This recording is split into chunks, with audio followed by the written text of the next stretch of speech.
Hello and welcome once again to episode 47 of Code Completion. We are a group of iOS developers and educators hoping to share what we love most about development, Apple technology, and completing your code. My name once again is Dimitri, and I'll be your host once again for this episode, and I'm joined today by my fellow completionists, Ben. Hey, hey. And Paul. Howdy. So Paul has been on for quite a few times now, so he's basically an honorary completionist at this point. How do you feel about your promotion? It's pretty good. Awesome. So before we get into our episode, it's time for our Indie App Spotlight. So today we are checking out MuStud by Beau Nouvelle, an iPhone, iPad, and Mac app that empowers you to teach music theory. So MuStud is great for teachers and students of musical theory, allowing you to easily compose worksheets with fragments, which are blocks of musical notation and other markup, like explanations and short exercises, allowing you to create exams, diagrams, flashcards, and more from any of your devices. So MuStud, I'm guessing that's how it's pronounced, music study, I guess. But MuStud costs only $5.99. So if you work with music, please be sure to support Beau by checking it out. And if you are an indie developer, we want to hear from you. Please reach out to us on Twitter at CodeCompletion via DM so we can spotlight your app in the future as well. So today we are recording the evening of the September streaming event. So let's go through what was announced. Ben, do you want to start us off with Apple TV Plus announcements? It's the most important part of the keynote. It's like thanks for front and center. for giving me the kickoff there. So Apple TV Plus, I think they announced basically a whole bunch of new shows. They showed a whole bunch of sort of quick little clips from some new shows and some shows that are returning. But just generally kind of promoting the service. Lots of good content on there. I mean, several shows that have won Emmys and stuff like that. So, while maybe they're offering a smaller than some other major streaming platforms like Netflix and stuff, they do seem to be kind of generally shooting for like quality over quantity. But they did announce several new shows. So a show that I've watched that I really like is For All Mankind. It's since finished airing the second season. We're like a couple episodes into the second season, and so far it's been really interesting. And something that I'm really looking forward to is Foundation, a new series based on a series of science fiction books. So that looks really cool. Haven't really watched a ton of other Apple TV Plus content. I'm not really a sports fan, so I know Ted Lasso is the best show on TV. Not sports related. Gotta watch it. I know, but It's still, good. The first season's really good. I watched the first episode, and while it's interesting and funny, and Jason Sudeikis is great, I don't know. I can appreciate it for what it is. It's just not for me, I think. But anyway, generally speaking, I think they're doing a great job of trying to find really interesting, engaging stuff, and then and then continue to do that, well. So the one thing I did think was funny though on Twitter, I saw somebody who said that I think is it Ted Lasso that they're only airing a certain number of episodes sort of at a time, so that you kind of you have to kind of keep up with it as Every it goes Friday. along. Okay, so They're doing they were that saying for a couple of them. I really like that model because right. like if you miss it, you can always watch it later. Right. And I don't know, it's kind of like bookending the end of the work week for us. Right. So Steph and I watch one or two shows over the weekend, and it's like, okay, cool, another show's up. Yeah. So the joke, I'm assuming it was a joke, that they were saying was like that they're doing that on purpose to make you pay for Apple TV Plus sort of longer than you otherwise would. Whereas if they had put up the whole season, you just binge the whole thing and then cancel your sub and just wait for the next season or whatever, which, I mean, there's different ways you can do it. And I think CBS did the same thing for like Picard, which I watched, and that got me to subscribe for a little bit, but then I canceled the subscription. Yeah. So I don't find know that they're doing that on purpose, TV right? a lot better, and like I'm anticipating content, like I don't know, the marketing for some of these shows like just looks cool. Like Foundation looks cool, and it's like I'm anticipating it. When I look at Netflix, which I pay for as well, it's just like I don't even know like what. There's so many options, there's so many shows, and then I watch them and they're kind of like lower quality acting, and it's just like, Yeah. do I want to watch these? Like, there's a couple good shows, and then it's just so noisy. With Right. Apple TV, I find myself anticipating a Yeah. show because they're Right. like hyping it. And it's like, okay, it's coming back. Right. And Yeah, not with to Netflix and mention, other things, it's like it's too much, right? It's like too many choices, and then you're like, I don't even pick anything because I scroll for 20 minutes and then I just don't even pick anything. Mm-hmm. and not to mention when a show comes out like episode by episode, week by week, you actually have more opportunities to talk about it and for it to remain relevant for a longer period of time for the entire season. So that's one of the big reasons why shows come out as TV shows and not as a movie, because you can watch 6 episodes of a TV show as one movie, depending on what the episode length is, or you can go ahead and watch it over an extended period of time. So that's one of the big. Whereas if you take like Stranger Things, right, a really popular, really generally very good Netflix series, since I want to say that they air them all at the same time. They just drop the whole thing, Yeah, you can right? just binge, I think. So you binge it in a couple of days, and then it's done, and then you're excited, and you watched it, and it was great, and you talk about it with your friends. But then also, like, you have to kind of say, like, oh, I'm going to stay off Twitter, or I'm going to stay off this thing for a while because I haven't watched the new season of Stranger Things yet, and I don't want to get spoiled, right? Whereas if they get dribbled out one at a time, then like you said, right, you have time to talk about it, but also you have kind of like a little breathing room to sort of experience it, right, rather than watching it all at once. So, and I think they're doing that kind of model just based on like how kind of traditional TV has worked. But I do know that like the Apple leadership team would like take off to watch Sopranos, and they were really big into Sopranos on HBO. So I'm guessing that they're sort of mimicking some of that experience, just because it was like the one thing where like they're workaholics, but they would take some time to watch Sopranos when that was out. And the best thing is you can still binge it afterwards, right? It's not like traditional TV where if you miss an episode, that's that, and then you are forever behind. But with the new model, like, you can go ahead and wait. Like, we're waiting for Ted Lasso season 2 to finish, so that way we can binge it, because we prefer to just watch it all in one or two sessions. But like, you don't have to do that, and I think it's okay for a series to be regular and reoccurring. And I don't think it's purely because Apple wants you to be paying for Apple TV Plus, because you'll need to pay for 3 months or whatever, rather than just a single month. Right.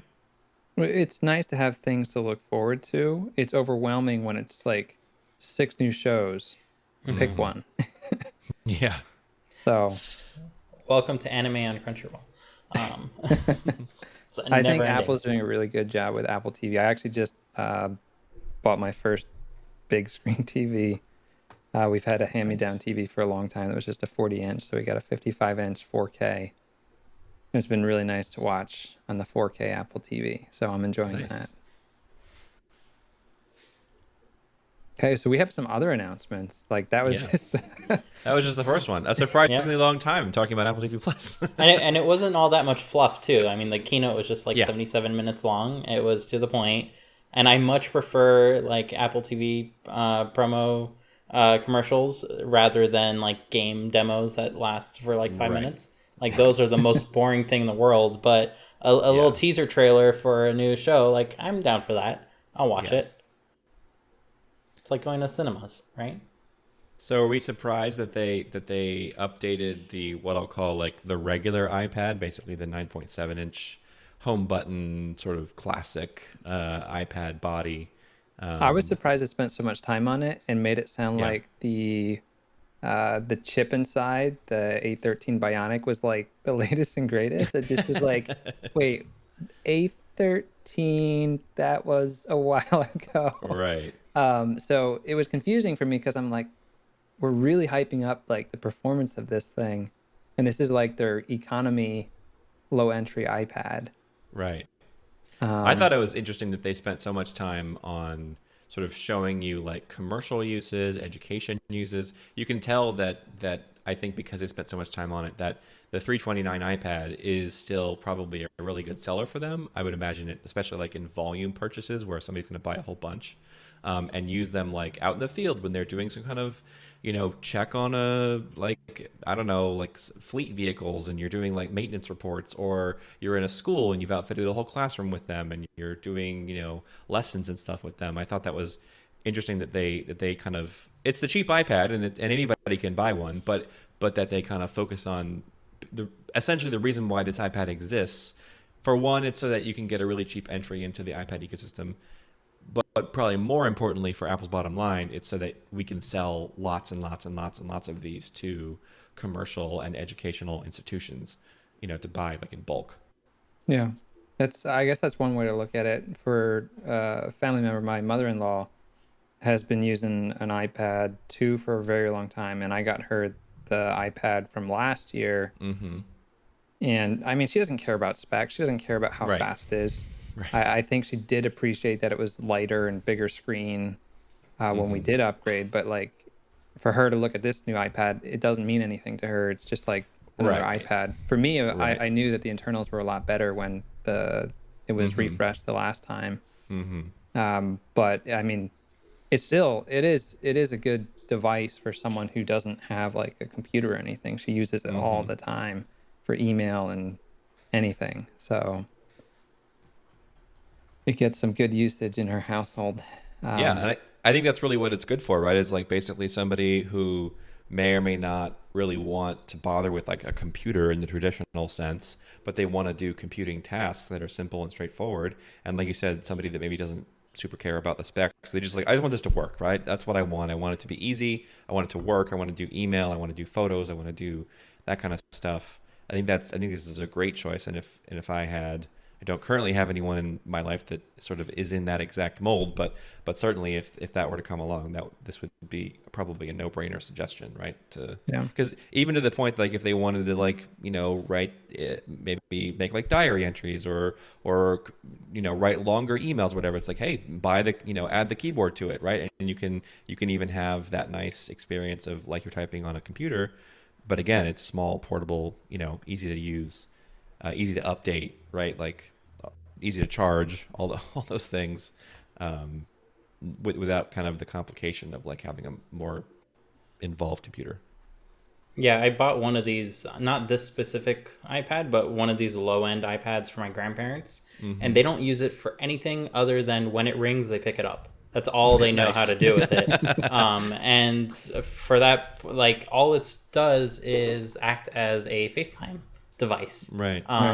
Because one, like international calls are still stupidly expensive, and it's cheaper for us to buy a cheap iPad and to pay like minimal LTE connectivity per month than to keep doing that. And as a bonus, they get to see us for the first time in who knows how long, because they're just used to like calling on the regular phone. So that has been a great thing. So like there are lots of uses for these low-end iPads, and I think it's good that they exist, and it's good that they go down in price over time, and it's good that they're kept up to date, but they really don't need to be able to do much of anything for the uses that people have for them. Like anyone that wants something more will be able to get more, but for everyone else, it's kind of a perfect device, especially as the iPad has been getting better and better chips, and the software has lagged further and further behind. It still remains relevant even no matter how old the device kind of gets. I guess I do see the camera upgrade's nice. Like that was maybe a little unexpected for this. So getting center stage and a slightly ultra wide lens is kind of cool. Might just be easier for Apple to get those components, right? Instead of sourcing the older components, like, we don't make these anymore. here's a better one. You want it? Right. But and I think of the features that they could have put in something like center stage is a good one, because like you said, Dimitri, right? Like I bet you a whole bunch of these things are grandparent FaceTime machines for talking to their grandkids. And what better tech to put in there if you're going to put something as like a refreshed piece of hardware in there than better lens and then center stage to make that call experience better. They're anticipating that use case, which is cool. Mm-hmm. Which brings us into the better iPad update, which is the iPad Mini. Which Ben, you have about the Mini. You have been lusting after for a very long time. So are you going to get the new red iPad Mini? Oh, wait. Not red. So, yeah.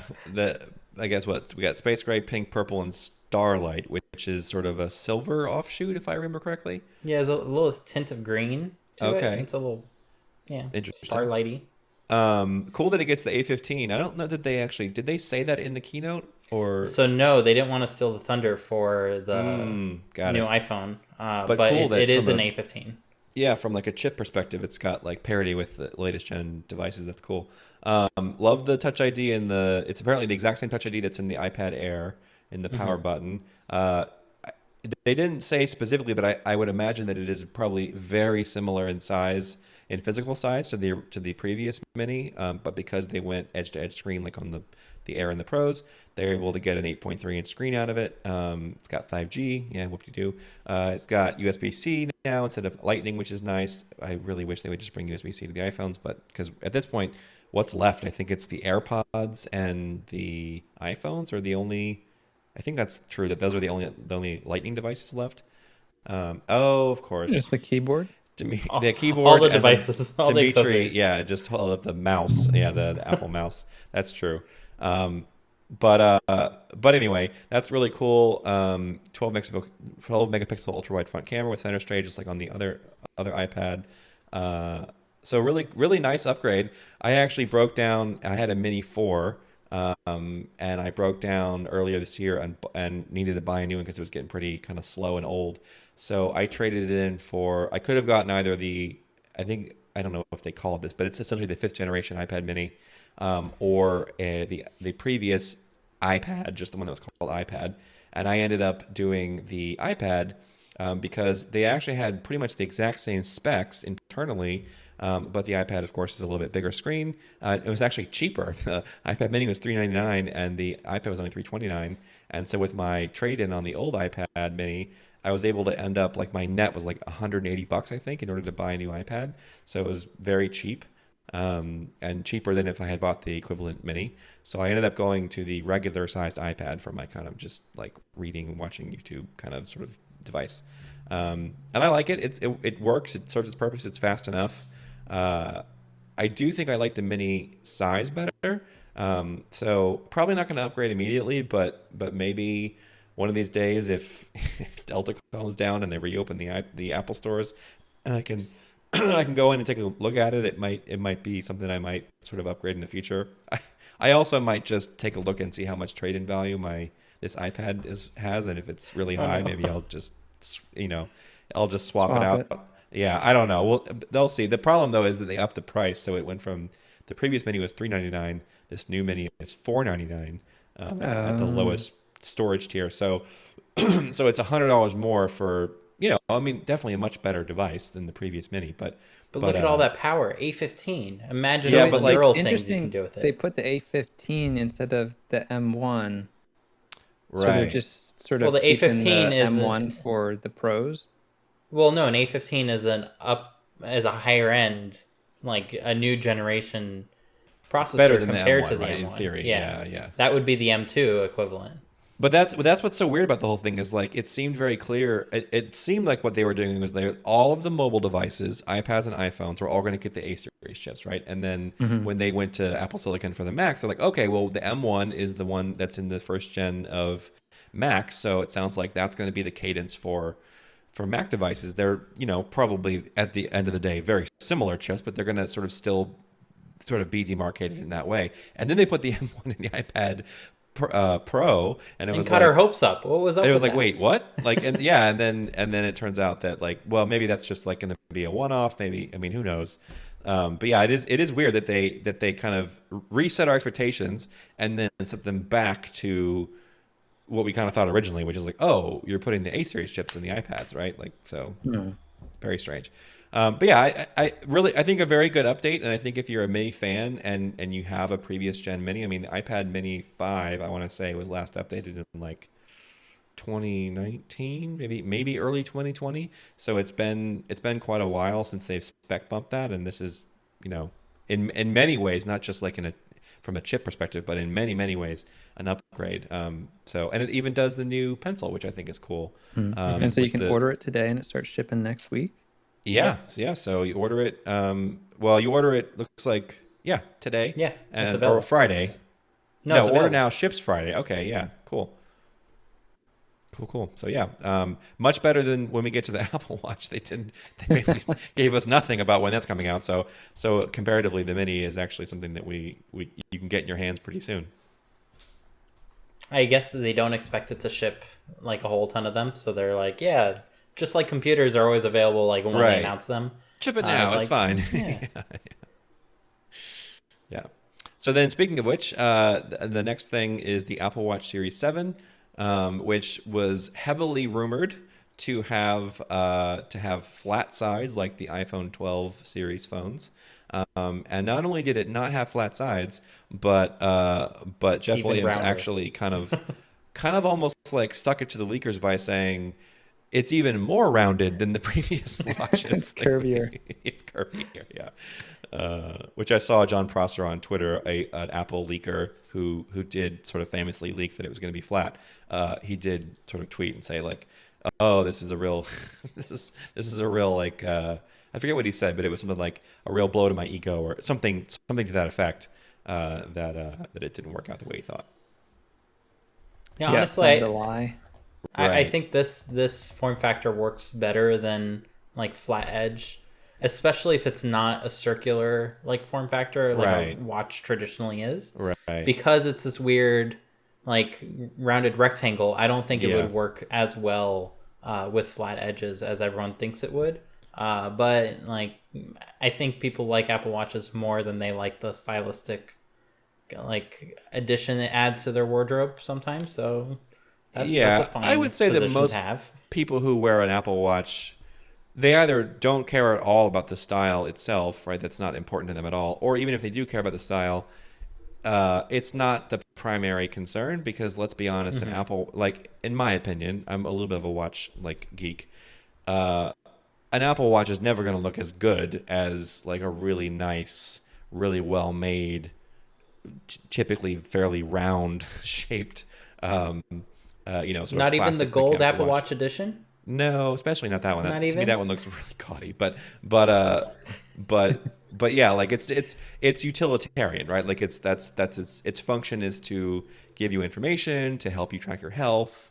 Yes, it tells. Like I think one of the things it does maybe the worst is tell time, because even if you go to like an analog watch face, and even if you have one of the ones that has an always on screen, because it goes to sleep, it doesn't necessarily update perfectly, and then you have to sort of mess with your wrist a little bit to even read the time. So to me, its value is not so much as a watch, like in the traditional sense of telling time, but in like all of the other cool stuff that it does. So I think aesthetically speaking, it's fine, and it's a nice looking device, but I don't think anyone's fooled into thinking that it's a piece of really like fancy, very classic looking, sort of like in the realm of watches, right? Yeah, it's not jewelry exactly.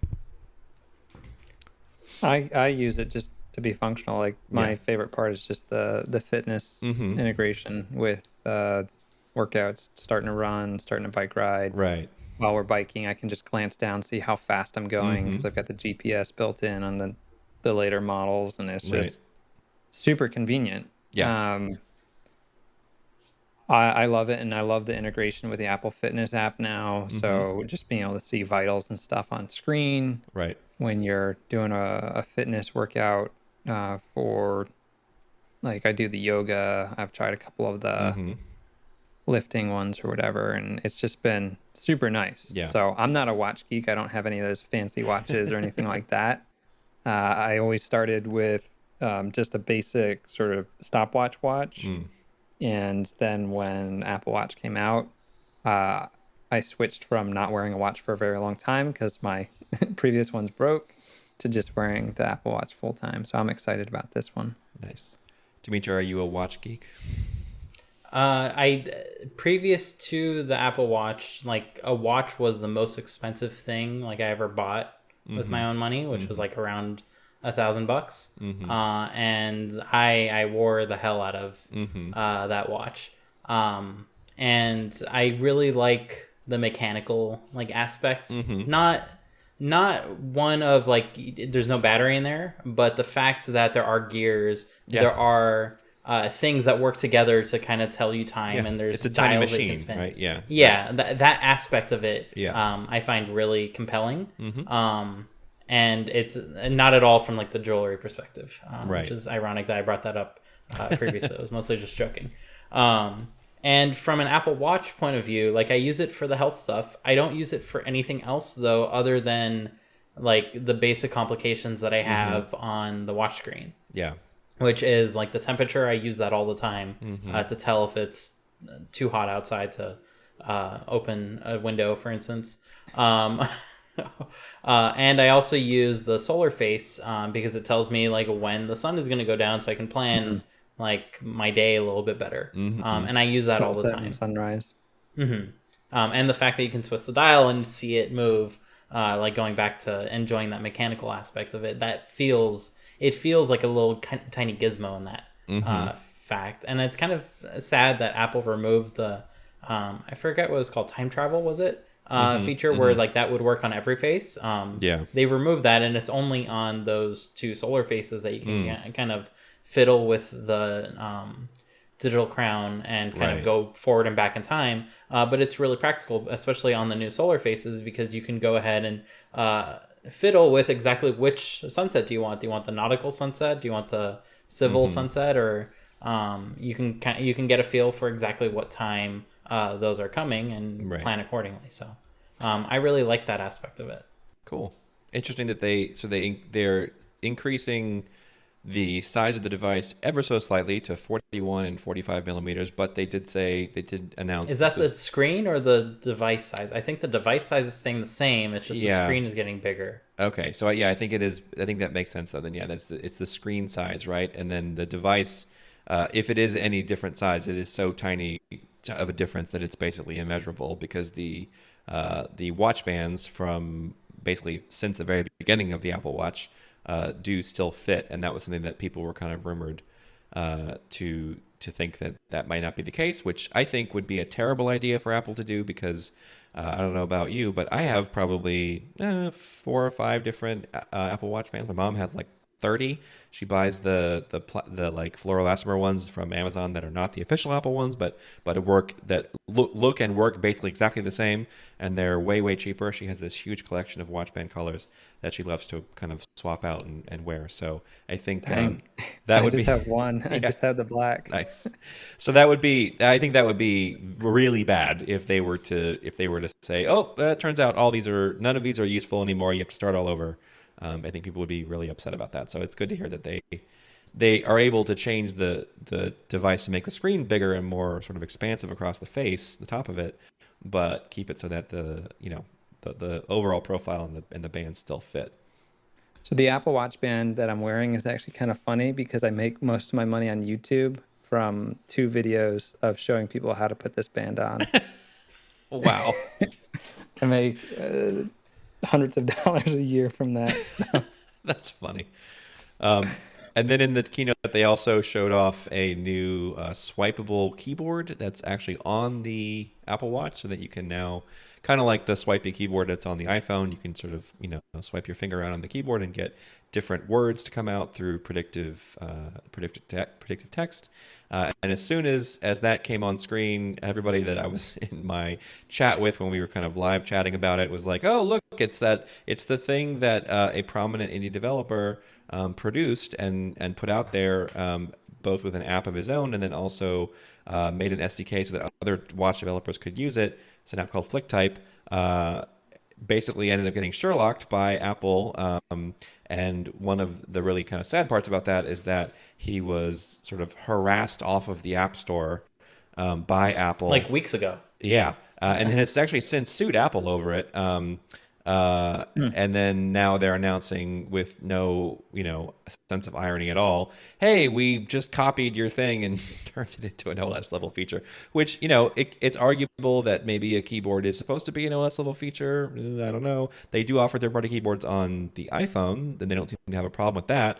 So I'm not quite sure why they're suddenly so, no, this is our turf, you can't do this kind of thing on the watch. I think if they did not kick, so the developer is Costa Eleftherio, I think, and if they did not bully him off of the App Store, then it would be a case of a typical Sherlocking, and it's obvious functionality that Apple should have added. Right. The fact that they bullied him off the App Store, though, that is what I honestly believe is probably going to get them in trouble.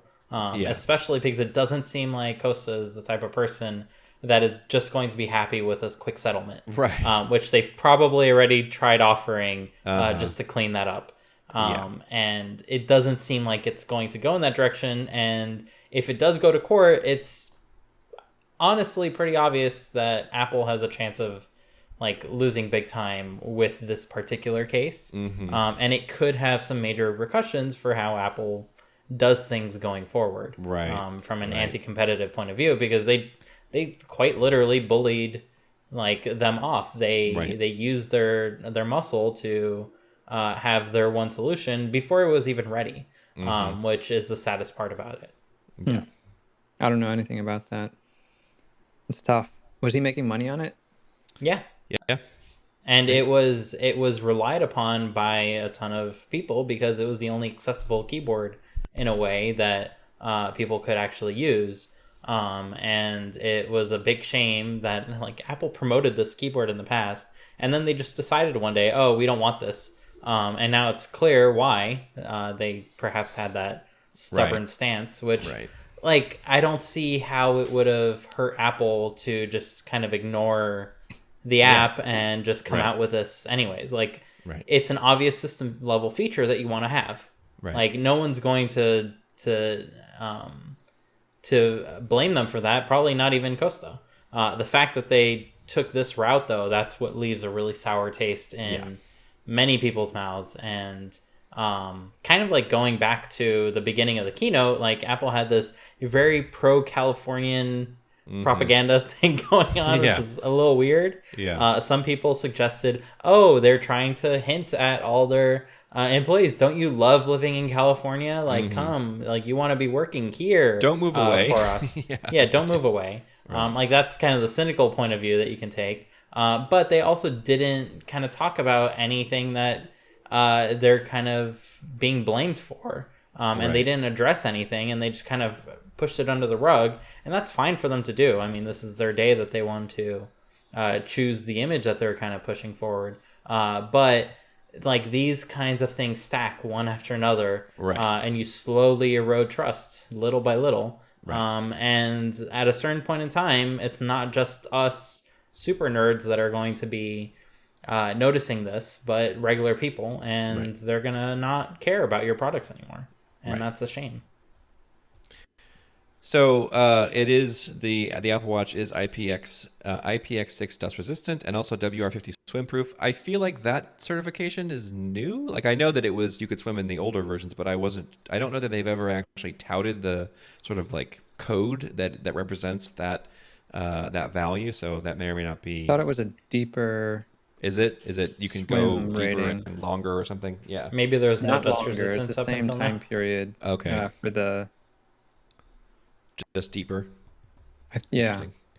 So then they're doing Midnight, which is basically a space gray sort of variant, Starlight, green, blue, and red in the aluminum models, and then silver, graphite, and gold in stainless steel. And actually, I missed the titanium one, so that's interesting to see that they have the titanium one in light and dark.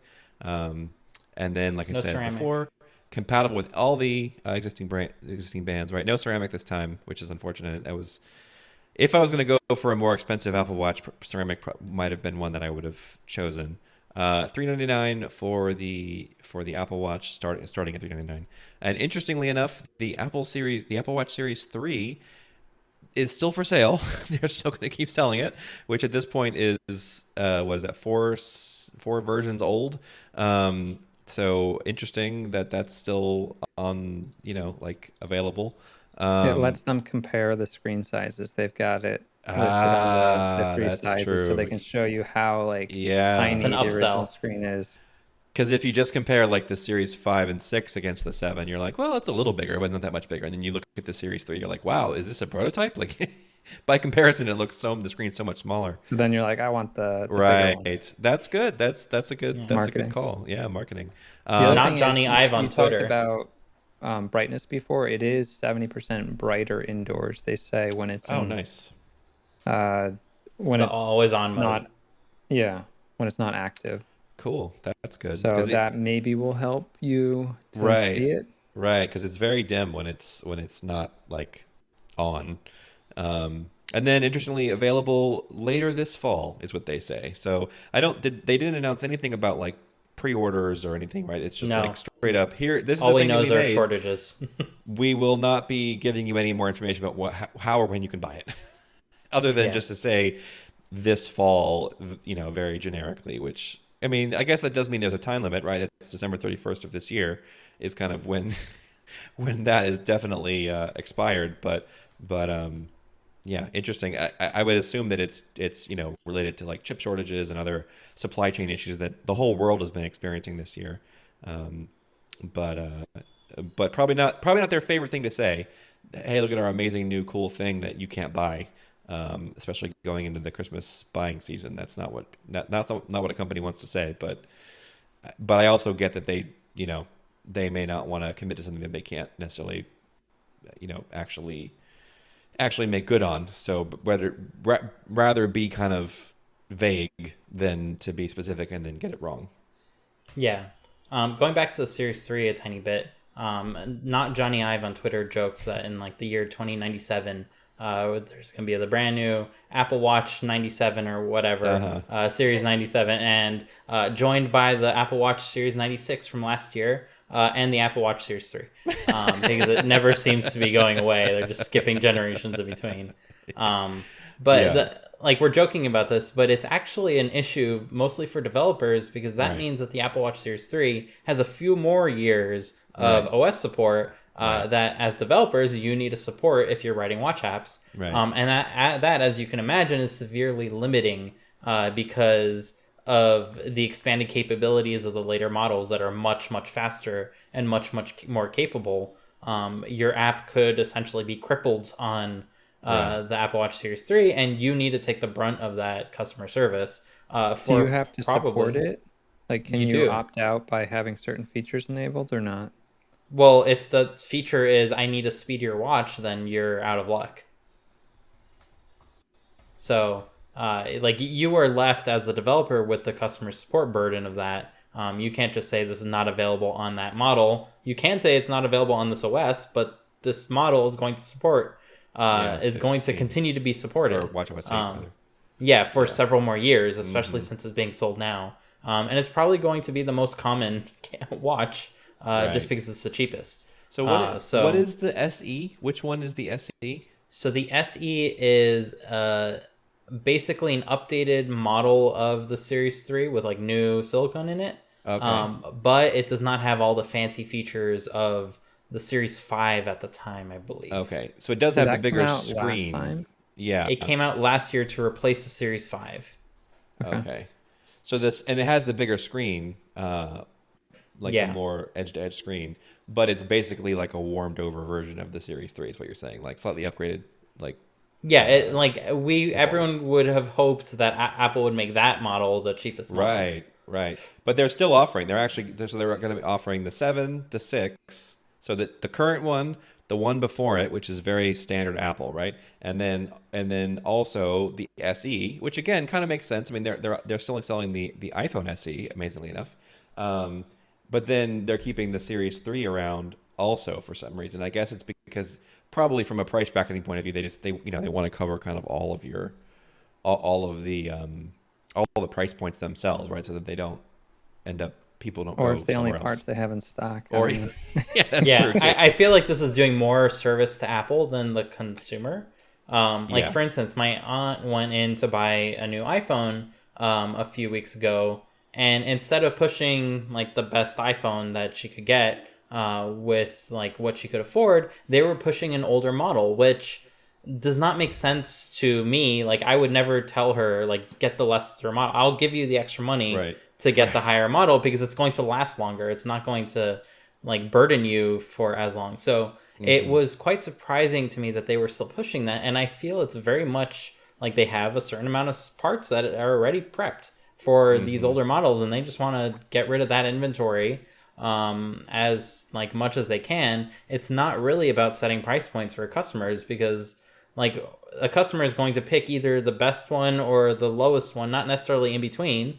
Like you'll look at in between and you'll want the better one. So it's a little weird that they're kind of pushing those in between models, especially when it's like a year off. Like it's not like an updated thing that is using a year old components. It's just last year's model. Like not everyone would necessarily want that. So I don't really think it's like a service to Apple's customers that they do this. And it's very much a Tim Cook era thing. I know like no one likes to say this, but squeezing like, that supply chain, right, to sort of maximize. And you never see this sort of thing with like Macs. I guess you do with educational models. But in the general lineup, like when there's a new Mac, there's a new Mac. And you might get a cheaper model with older components in there, but everything kind of gets updated, and you never see that with the Apple Watch, the iPad, and the iPhone. It very much feels like they try to keep those older models around as long as possible and show them in everyone's face rather than just the educational market where they would have done that in the past. Right.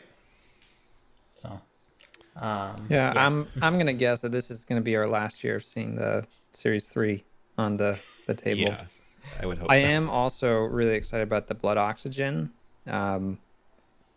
built in. I think that came out last year, and I still have a Series 5, so I don't have that.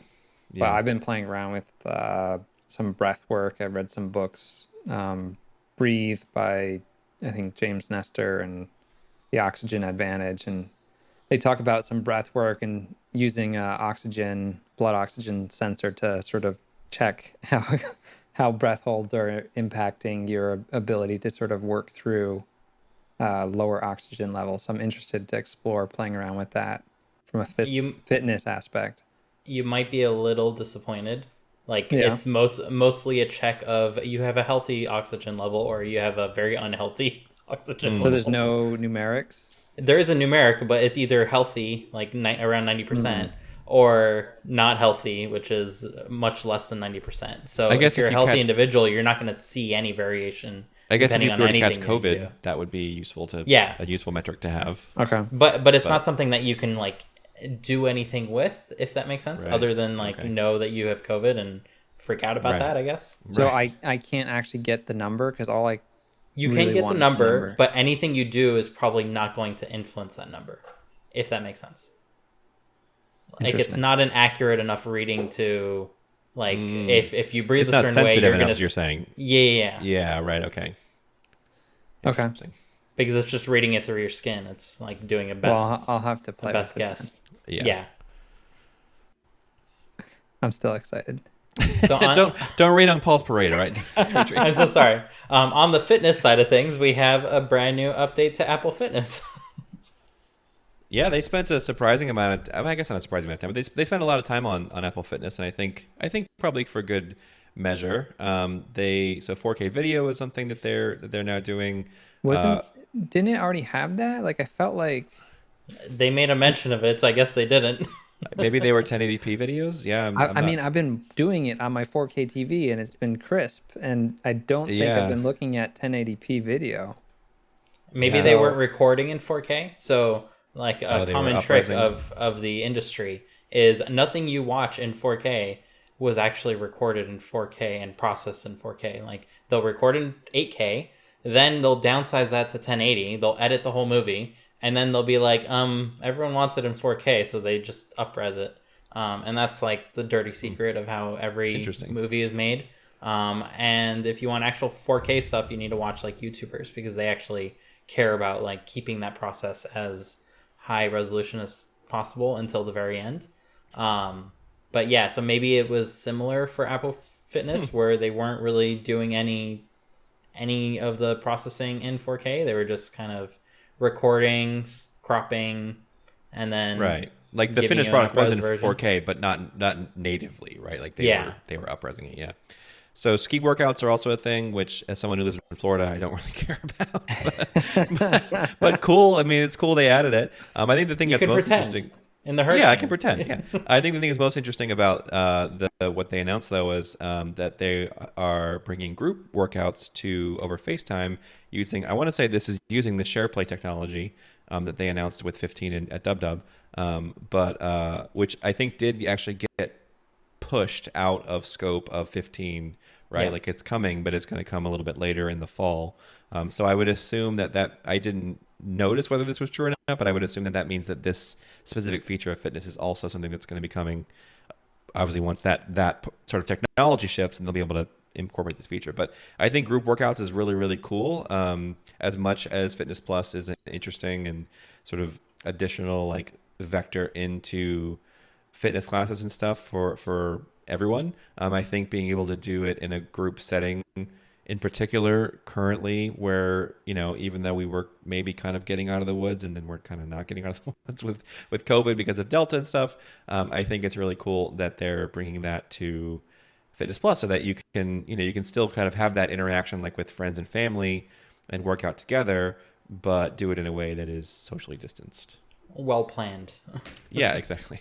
I'm sure not on purpose, but cool that they're bringing that. It's unfortunate that you can't actually do fitness workouts with someone else in front of the same display. That would have been my request, because I was like, what if Steph and I want to both do the yoga? Right. Especially now that you have a nice new TV, right? Yeah. That was something that I saw on Twitter. Was like, oh, this is great, group workouts with the FaceTime, but like, why can't you split a 60-inch TV into like two pieces and give me like the readouts of two Apple Watches that me and my partner or whoever it is, right, roommate, whatever, can do like one workout in the same room at the same time. You each need your own Apple TV, separate TV. Yeah, and your own screen. Right. And then you got to go, okay, go, and where you like both start the video at the same time, and right? You like mute one. Yeah. That reminds me when the iPad just came out, like it was no multitasking was a thing. Like that was not a thing yet. And we happened to have two of them. Like my mom had one and I had one, and we both had those folio cases that it came with. And you could actually put the cover of one folio case behind the other iPad, and you can like make a book out of it. And I joked around. I was like, hey, I got multitasking working on my iPad here because I got two iPad screens. So same solution for Apple Fitness. It works tried and true. Just get two screens, two Apple TVs. Two screens, two Apple TVs. And then discover that doesn't work for some other reason. You're good. Right. I'm sure that will come eventually. I mean, I can't imagine that like connecting a second Apple Watch to your Apple TV to send like the workout data over Bluetooth to the Apple TV to put up a little bit of UI HUD in the corner. Like, come on, the Apple TV 4K is definitely powerful enough to be able to do that and play back the video at the same time. So I'm sure it's got to be something that they're working on, because I do think that is something that any like household that's got more than one person in it is likely to want to be able to do. Yeah, I mean, it's back to AirTags as well. There's no concept of like sharing an AirTag between two members of the same family. And I joked around as well with that. It's like, hey, we have an AirTag on the cat, so we know if the cat runs out, we can find it. But what if I got two AirTags, one connected to my phone, one connected to your phone, we shove it in the same little pocket that we use, and now we can both track it. That should not be a solution. Right, no. David Barnard actually on Twitter complained about how his wife has an AirTag on like her keys or something like that. And he constantly gets alerts that there is an AirTag in his vicinity that doesn't belong to him as like a security thing, but it's like, it's my wife's AirTag. Like, calm down, right? This is not. I don't care about this notification. Is worthless to me, and in fact, it's just annoying. So, that is something that they definitely. And again, you'd think not that difficult to manage because families are a thing inside of iCloud. Like, you'd think that they could fairly easily set up something that, I mean, even to the point that like in Find My, you can actually look at like the people in your family that you're following, their location and whatnot.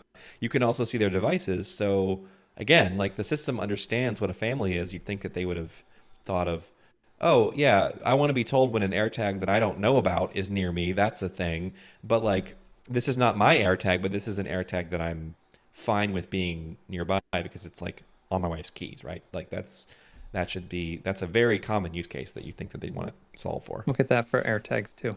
Yeah, they're saving it for the second gen. Yeah. So I think on to the big thing in the elephant in the room, right? The thing that we all came here for. Yeah, no new iPhones this year. It was amazing. Right. That was it. That was last year, wasn't it? We had an Apple Watch event, and then that was it, and like nothing else was announced during that event. Yeah, they dribbled it out over the course of a while. Yeah. So yeah, we did get iPhones this year. New iPhone, drumroll please, 12 plus R. No, iPhone 13. Apple's not superstitious. They're going for it. They're going. They have a 13 on their elevator button, and they have an iPhone 13. They're not afraid. And they're bringing back the Mini for another year, despite all the rumors of poor sales. So, Apple, if you're listening to this, please keep the Mini around. I'm not going to buy a Mini this year because you made one hell of a iPhone 13 Pro, and I want that instead.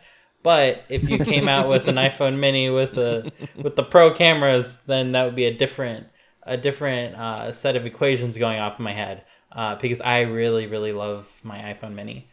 So anyone who's considering a new iPhone, try to go safely to an Apple store. Get vaccinated first, then go to an Apple store, then try and hold an iPhone Mini in your hand and realize what a bad mistake it was that we went to gigantic phones, because it is such a good form factor.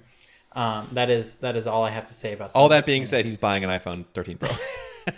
The cameras. You're getting we'll the get to the Pro later. Max? No. Yeah. All that being said, he's buying the iPhone Pro Max. So the Mini's back for another year, which is great, right? For people who like it. I have the ginormous one right now. Yeah, the Max. The 11 Pro Max. Are you a big iPhone person? Like, did you have the big iPhones even before that, or was that your first? I always had the 6 Plus. Okay, so you had big the ones. Mainly just to test that different form factor because it was different, and then my wife would get the smaller ones. Okay, so it gave me two different device sizes. You have test coverage.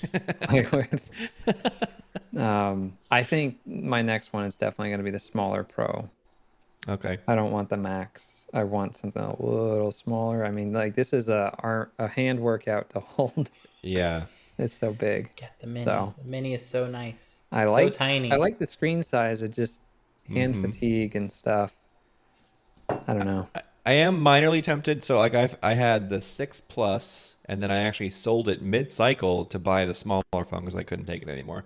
And then I didn't have another big phone until the 11. I had the 11 Pro Max like you have, Paul. And then when I went to the 12, I went down to just the regular 12, the red one, which is actually not that red. Which the cool thing is the iPhone 13 is coming in a real full-blown, looks like anyway, actual red, like red rails and a red back glass, not this peachy, pinky, salmony color that they have instead.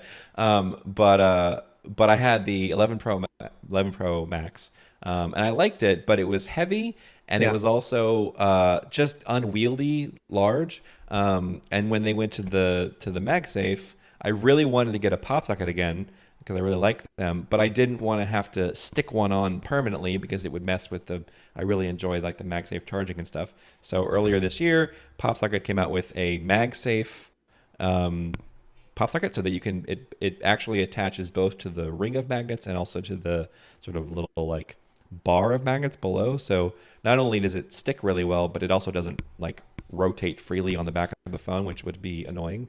So I found it to hold really well. Like I can hold the phone up this way. So I'm kind of tempted to try the Max again because I do think that the battery life was amazing and the screen was nice to have the big screen. And I'm thinking that some of it would be mitigated by the fact that I can hold it with the pop socket. But probably what's going to happen is if I were to do that, I would eventually just be like, yeah, why do I keep doing this to myself? This is too big. It's too heavy.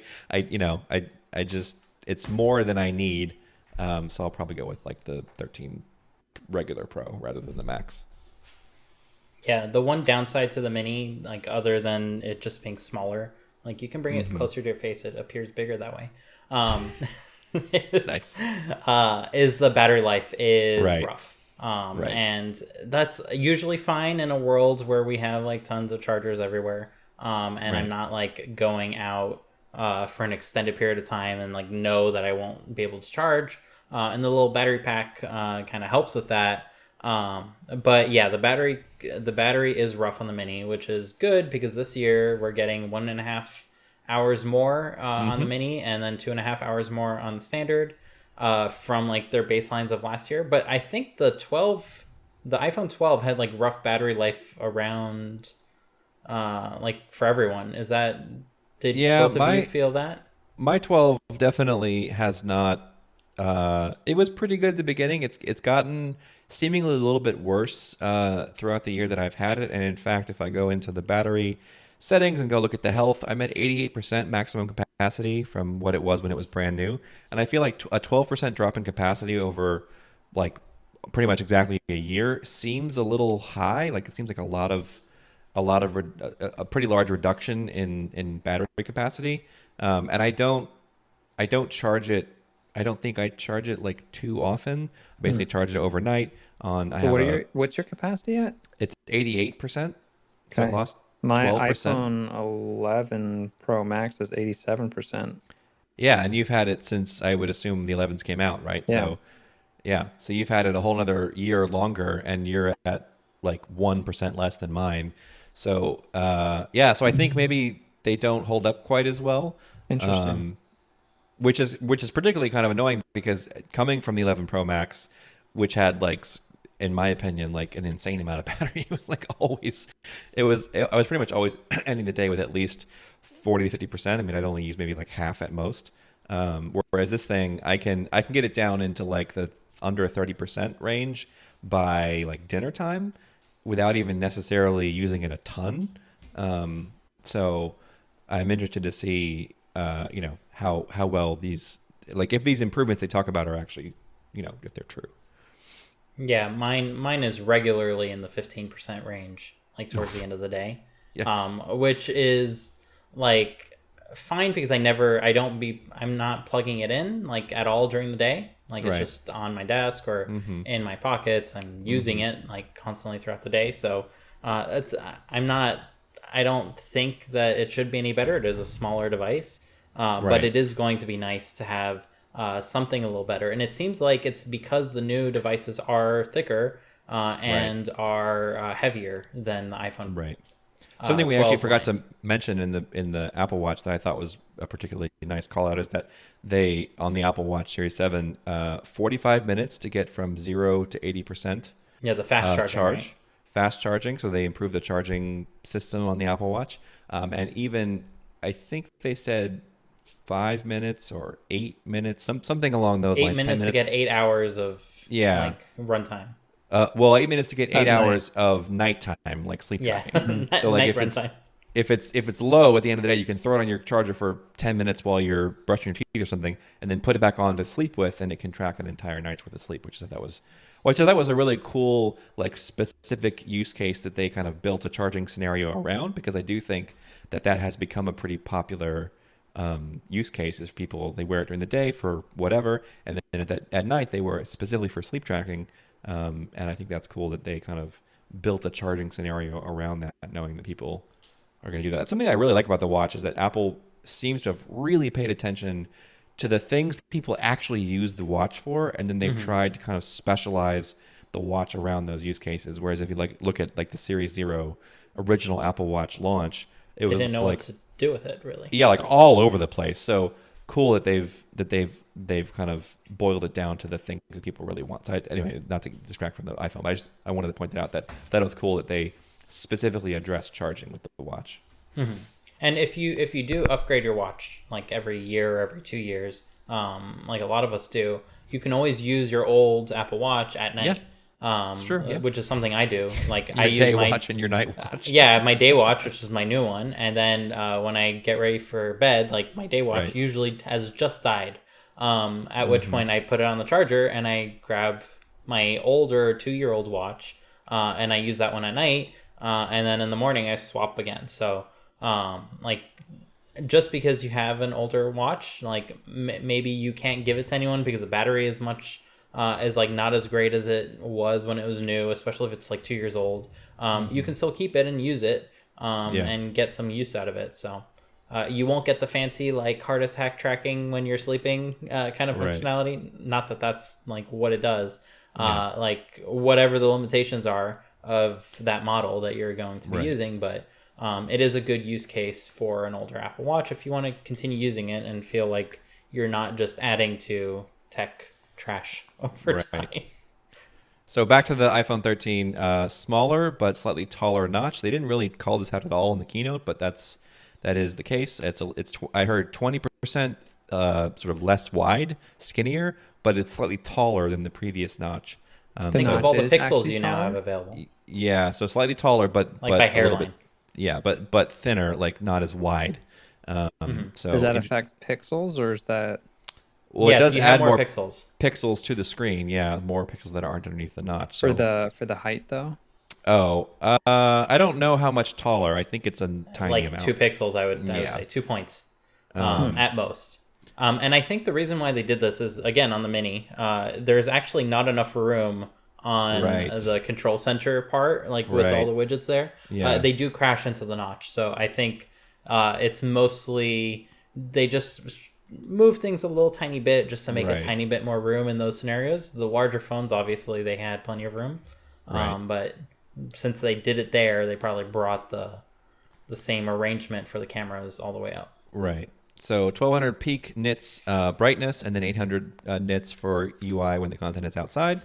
They just describe it as Apple custom OLED. So not totally clear what that means, but does this mean Samsung is not making their OLEDs anymore? In-house OLED, I guess. Yeah, it's kind of unclear, but that's kind of what it sounds like. Or at least, if not in-house, at least it's something that like maybe they designed the screen and they're just having someone else create it for them and manufacture it. But it's something that is actually designed by Apple.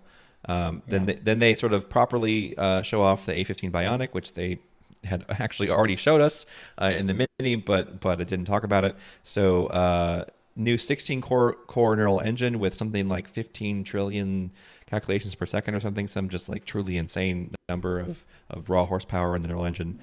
2 new high performance cores and 4 high efficiency cores. A new display engine, which I thought this was really interesting, new video encoders and decoders. Should be interesting. Maybe that means we'll get like better battery life out of watching YouTube and other videos, perhaps, if it's more efficient. I think so. Which is cool. They've extended the battery life by a lot. Yeah. At least compared to the iPhone 11 that I have. So. Right.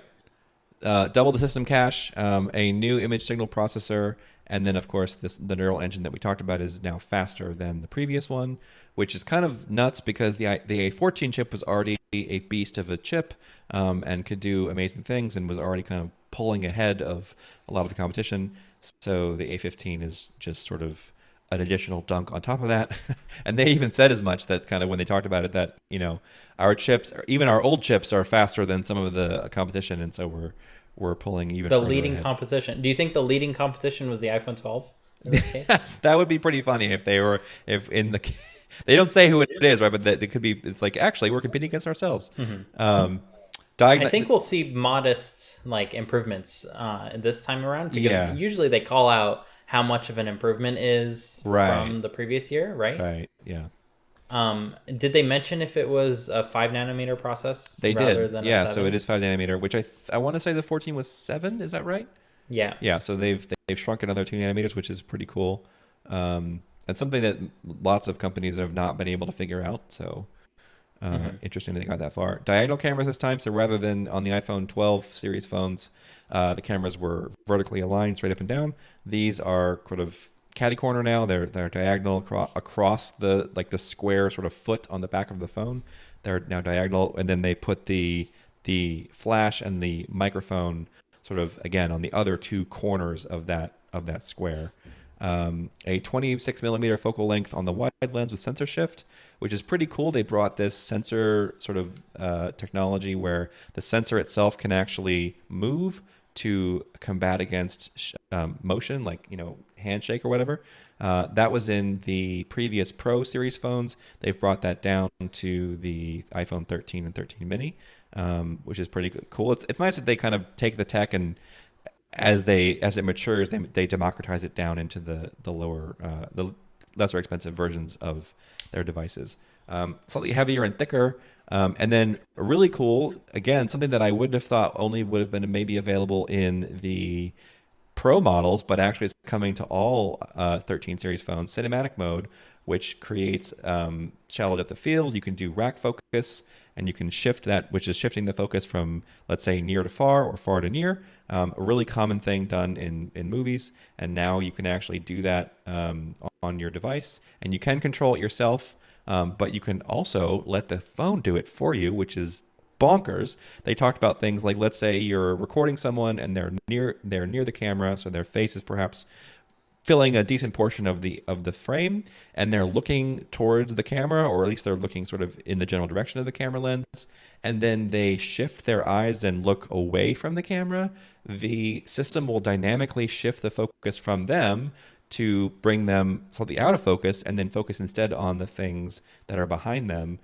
A technique that would be commonly seen in a movie if that was kind of a scene they were setting up, but kind of amazing that the camera real time while recording is sort of watching the scene and using what I imagine is probably a machine learning algorithm to infer that, oh, they've moved, and so now we want to change the focus dynamically to focus on something else, which is pretty amazing. Like, because when they talked about rack focus, I was like, this is really cool, but this is a very nerdy like cinematographer thing. I don't know that bringing this to the phone is going to make much difference to like regular people, but the fact that it in many cases can work automatically is pretty awesome. Yeah, I was going to say, like, you can do that now while you're recording a video. You tap somewhere else and it'll just focus on that. Right. And then you tap on your other subjects and it'll come back. But what they're doing here is quite interesting. Originally, I thought that it was just like an automatic version of what I just described. Because when they first showed the demo of it, it kind of overshot the focus and then like came back a little bit and did a little wobble. And it looked like that was an optical focus. Like that's the camera trying to find the focal point as it's doing that. But what seems to be happening is it will record at a shallow depth of field, meaning everything is in focus, and it will use machine learning, basically what they have for portrait mode, to go ahead and get a depth map of the entire scene and dynamically add like blur after the fact. So this is using the portrait kind of rumors that we were hearing, portrait for video. Right. This is exactly that. It's doing portrait on a frame by frame like cadence, and it only works up to 30 frames per second. That's the key piece here. And it will go ahead and do this all dynamically, which means after the fact, you can change your mind. You can say, hey, I didn't want it to focus there. I want it to focus here. And you can choose how much blur to use. You have control over all of that. Which means that if it did a bad job, you can probably just say, let's correct not focus. Because as we know, portrait mode and like the bokeh effect that it creates doesn't always get things right. And so especially the triangles. These guys.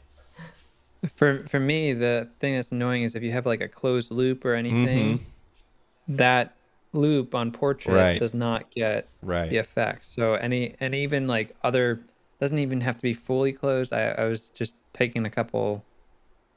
I don't even know what I was shooting. I think it was gardening stuff. So I was shooting some plants, and like it was just putting weird effects. And I'm like, yeah, the leaves it gets very confused with. Right. So this, I guess, being able to maybe even sort of fix the algorithm's inability to get it perfect because you can do that. Something that several years ago, I hope it's better. Yeah, something that several years ago was really only available to you in like specialized hardware, right? Which was a camera came out called the Lytro camera, which was all about like it's going to take in tons and tons of information when it takes a photograph, and then use their like special software, and you can just change the depth of field and the focal point however you want and it's sort of very fluid. Like wherever you click, it'll just move the focus to that thing after the fact, which at the time was, holy crap, this is an amazing thing, right? And now it's interesting that like not only is that available to us on our regular sort of smartphone, but even it's available for video, which is pretty awesome. Yeah, Lytro did kind of toy with having a 360-degree video camera that did this, and it was specialized hardware because it was recording the angle of the photons coming in. Like it's not just taking a picture and then estimating depth. Right. It's actually recording like how the light is entering. It has no concept of depth, actually. Right. It's just recording, hey, like this is where the light's coming from, so this is how it's going to focus. So you can change all of that afterwards. But this is all doing it with like machine learning algorithms, and I think a little bit of pixel shift, probably from the other camera, to kind of get an idea of rudimentary depth. Right. But it's on the iPhone 13 and not the iPhone 13 Pro that has a LiDAR scanner. Right. So it actually has no concept of what the actual depth of the scene is. It's all in machine learning. Interesting. And right. I guess it'll be improved for all devices, really. They improve it for one and it improves for all.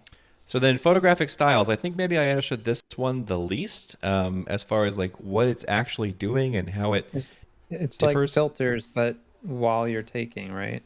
Not quite. So what the iPhone currently does is when you take a picture, it combines a bunch of actual pictures into one, and it segments everything separately. So it's going to grade the sky differently than it's going to grade your face, differently than it's going to grade your clothing, differently than it's going to grade the stuff in the foreground. And what this does is it gives you a bit of control over how it grades each of these different layers. So it's not going to give you like full manual control over this entire process, but it is going to give you more control where you can go ahead and grade the subject of the photo differently than from the sky, for instance. So if you make the photo warmer, it's not going to change the color of the things around the subject. It's just going to mess with the subject. So you might argue that like in the previous versions of this, the system is, it's what, 12 or 13 steps, whatever it is, like this, all these steps that it takes to sort of perfect the picture. You might argue that like that creates sort of like the iPhone picture. Like it's the picture that gets created in the style. So look and feel of iPhone. Right. Whereas now with the photographic styles, there's more options. And so rather than everybody on the planet with an iPhone 12 producing pictures that look the same from a style point of view, this, or an aesthetic point of view, right, this can kind of give the photographer a little bit more customization options, so that instead of just being one style, it's now like a variety of them. Yeah, and it remembers it across like launches. So once you set your style, all your pictures will kind of have that style. Kind of becomes yours rather than like the iPhone. Yeah. Exactly. Cool. So it starts at 128 gigabytes of storage, which is a boost in size. I believe the previous low-end tier was 64. So that's nice to see that they bumped that up with no real change in price. They're offering pink, blue, midnight, starlight, and red, the Project Red one. Properly read this time with an actual red back, which is, at least that's what it looks like from the renders. We'll see how it looks in real life, but it looked properly read in the pictures. $699 and just $699. And I was just gonna say, just like you were mad at the last year's red, my wife is a connoisseur of pink, I should say. Nice. And she likes the color pink. And she's like, this is not pink. Just like the pink iMac, which is the red iMac with like a slightly pink front, is not pink. She was offended by the fact that they so called how is this one not pink? phone. What's the not pink it's about light red if you look at the values. Okay, got it. So like it's kind of a blush-ish color, but it is not what many would consider pink. I'm looking at it now. Do keep that in mind if you've only heard it in audio form. It's not as pink as you might think. Interesting. It would be. So that's why you put pink in quotes in our show notes, right? Like.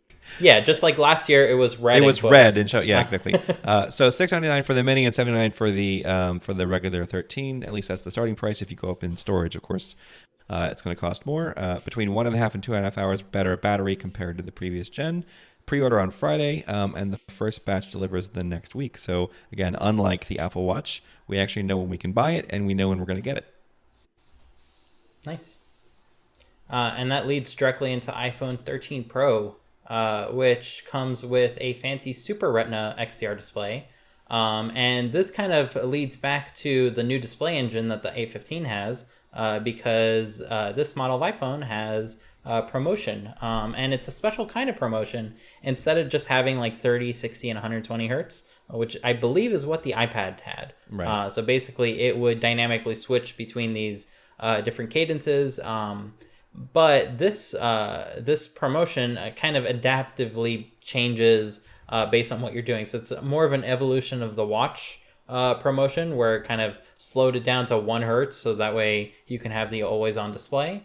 I think it's probably an evolution of that, where the frame rate is entirely dynamic, it seems. I don't know if it still needs to ramp by like different orders of magnitude. It seemed that way based on the demos. But like from a technological point of view, it makes a lot more sense for it to just be completely dynamic. When the frame is ready, show it, kind of thing. So does that mean that like if we were watching a 24 frames per second movie, that it'd be in 24 it would cadence, actually be but in 24? Yeah. Mm-hmm. But all interactions, like if you're moving UI around, that would be at 60, if that makes sense. Like it would seem like it was at 60. Got it. Okay. Or it would be a multiple 24, which 120 is a perfect multiple of all these. Right. So okay, like everything would seem smooth. Right. If that makes sense. Right. And in the iPad version of this, it you had I guess fewer number of brackets, right? You only had a few choices. I think so, yes. And then the 120 hertz thing, I believe it was mostly something that you would get with when you were using the pencil, so that you could get better response of as you drag the pencil across the screen, you get more of like kind of a fluid and immediate reaction to the line that you create. And then also, I think you said that they would jack up the refresh when you were scrolling, so that you get nice, even more buttery, sort of smooth scrolling out of it. But otherwise, kind of you needed to ask for faster like refresh rate. Okay. But the basic UI controls basically did this for you. Got it. And turned it back off when you finished interacting with them. Okay. Whereas this version, it seems like it's directly connected into the input system. So as you are interacting, it's just going to go at the speed that your finger is moving. Okay. So if your finger is moving slowly, it's going to go at a slower frame rate. Versus if you are moving your finger quickly across the screen. So that seems really neat that it's completely like tied in in these different ways. Presumably that means isn't. Too, like if you're on YouTube and you watch like a 4K 60 versus a 4K 30 versus a 24 frames per second like movie kind of trailer, right? That in theory, the app probably doesn't have to do anything super special to tell the phone that it needs those frame rates. The video player is going to be just sort of set up like, oh, I get what this is. I'm going to adapt accordingly. As long as you're not the YouTube app and you completely rewrite everything from scratch. That was a bad example, I guess. Which is probably why we have those new video encoders and decoders, right? Right. Like iOS 14 got support for VP9, I believe. Or was it 15? I've been on the betas for so long. I think it was 14. But it might have been 15. I'm not sure. Yeah, so a lot of the new stuff in the chip itself is probably going to offload a lot of just direct CPU processing. Right. And one of those is ProRes capture, because on the Pro models of the iPhone 13, you can capture in ProRes. And if you don't know what ProRes is, it's basically what professional video workflows will use to kind of retain as much quality as possible in a compressed format. Because uncompressed video is ginormous. Right. So you need some compression, but for the most part, you can compress fairly well and still be able to edit the footage using ProRes as an encoder or a codec, basically. But the iPhone and iOS in general hasn't had ProRes support up until now. Even the iPad with the M1, that same M1 that can run on a computer that has ProRes support. So it's last year, right? We got Dolby Vision at 60 and 30 frames per second on different devices. So what is the difference between Dolby Vision and ProRes for people who don't know? So Dolby Vision is purely a specification saying that your video has 10 bits of color and it has a high dynamic range on a scene-by-scene basis. ProRes, so for the Dolby Vision case, this video could be at 8 megabits per second or at 512 kilobits per second. Like whatever you want to encode your video at, it can be at that bit rate. ProRes, however, is generally at a much higher bit rate, and we're talking about like 300 megabits per second for ProRes 422 4K content. And that's it's not like a consumer.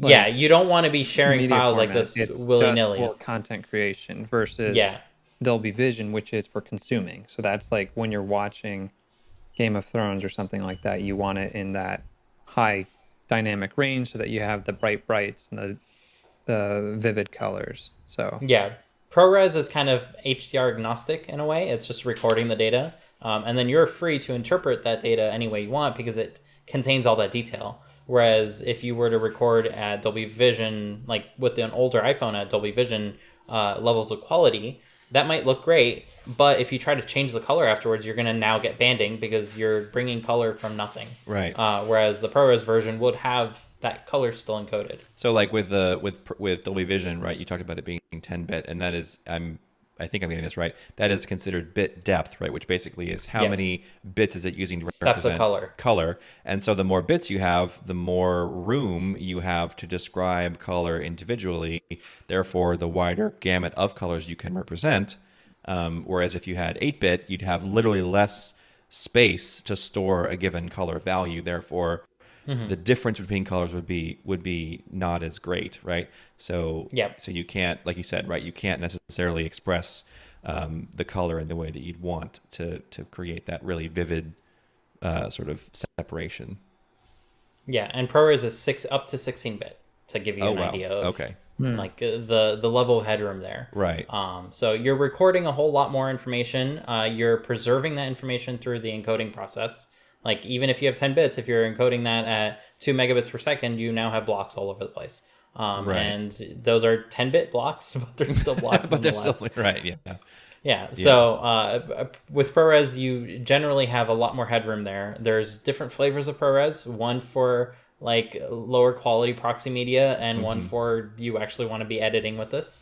And even that, like most like film studios, they'll do work in ProRes, but then they're going to re-encode the movie using the originals. Right. So even this is not enough, quote unquote, depending on who's like putting the movie together. But the fact that the phone can now record in this, it makes it a real player in the space. Which they actually showed as anybody who's listening, if you haven't seen the portion of the keynote where they show off Catherine Bigelow actually using it. She's an Academy Award-winning director, using it to sort of record. It looked kind of like a short that she was making, but basically record sort of a small movie using iPhones on sort of like these sticks that they created with mounts on them. Really, really cool that you're able to get what she got out of it using basically just an iPhone. Like not even there weren't even like fancy sort of stick-on lenses or anything. It was just basically just an iPhone 13 Pro, and that's it, recording this content. So very cool. So available in 4 colors: Sierra Blue, Graphite, Gold, and Silver. Gold and Silver are carryovers. Graphite, I'm not sure if the Graphite is a different color than the previous ones, the previous gray. They're always different, ever so okay, slightly. So it's a slightly different gray, and then kind of the special color. Last year it was, I don't remember the name of the blue, Pacific Blue, Midnight I think. Blue, Pacific Blue. And so this year's blue is Sierra Blue. The Pacific Blue is a lot darker. This one's a lot lighter, like a sky blue, which I think is actually very pretty. If I get the Pro, I'm probably going to get the Sierra Blue.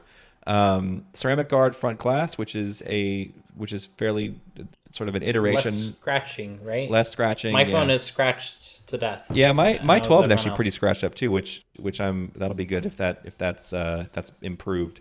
6-core GPU, which means that there might be some binning happening there.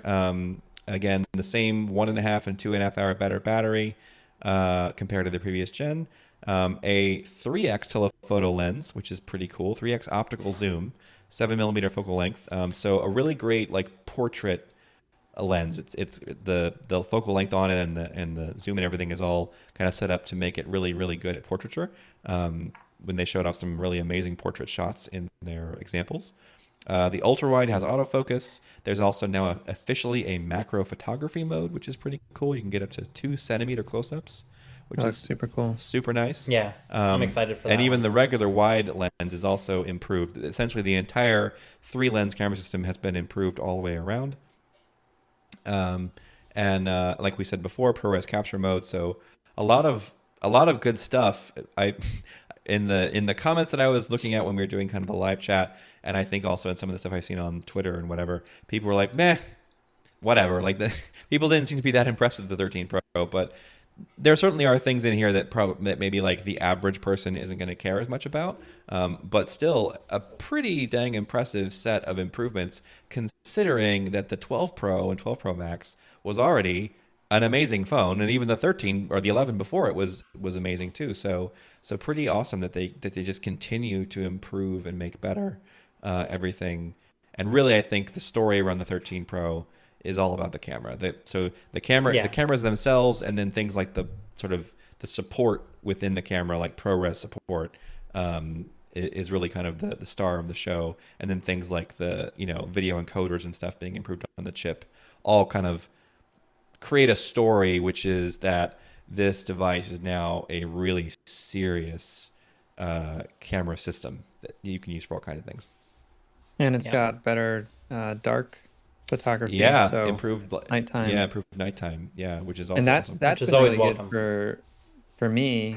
We had like the sun setting at a Frisbee game, and it was like I had my iPhone, and we could use like the extended exposure shot or whatever it's doing the machine learning, and it worked. It's like otherwise on an older device, it would have been pitch black. You wouldn't have seen anything. Right. They did also say too that for that specifically, that they've improved the speed of that slow exposure that they're doing.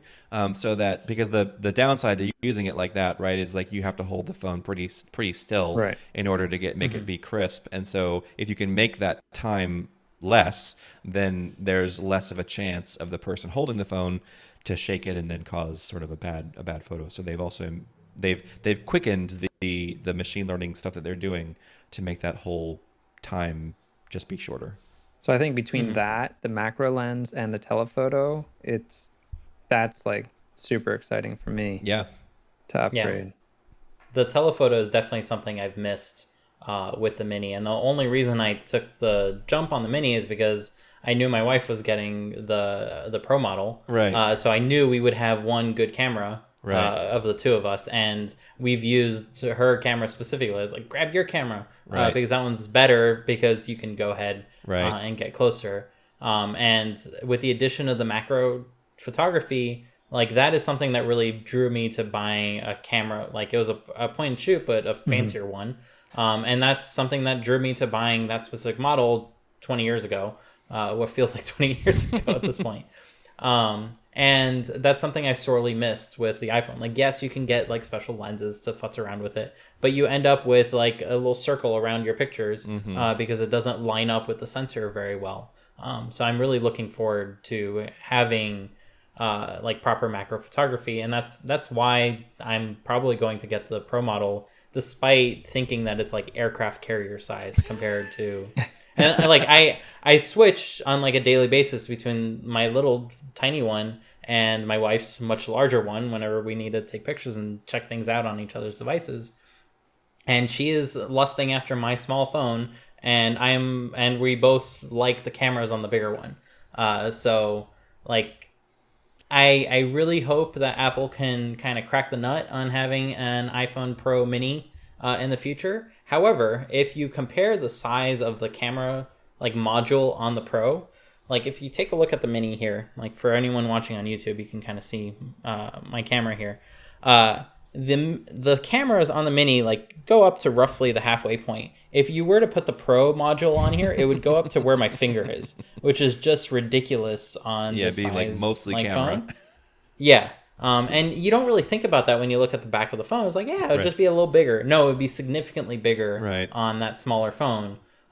So that there are probably still like silly limitations, like impracticalities there from Apple's point of view that would prevent them from doing that. Like MagSafe just wouldn't work anymore. It would not align, for instance. So I hope that they don't give up on the Mini too early, thinking that, oh, people don't want it, they're just buying these other devices.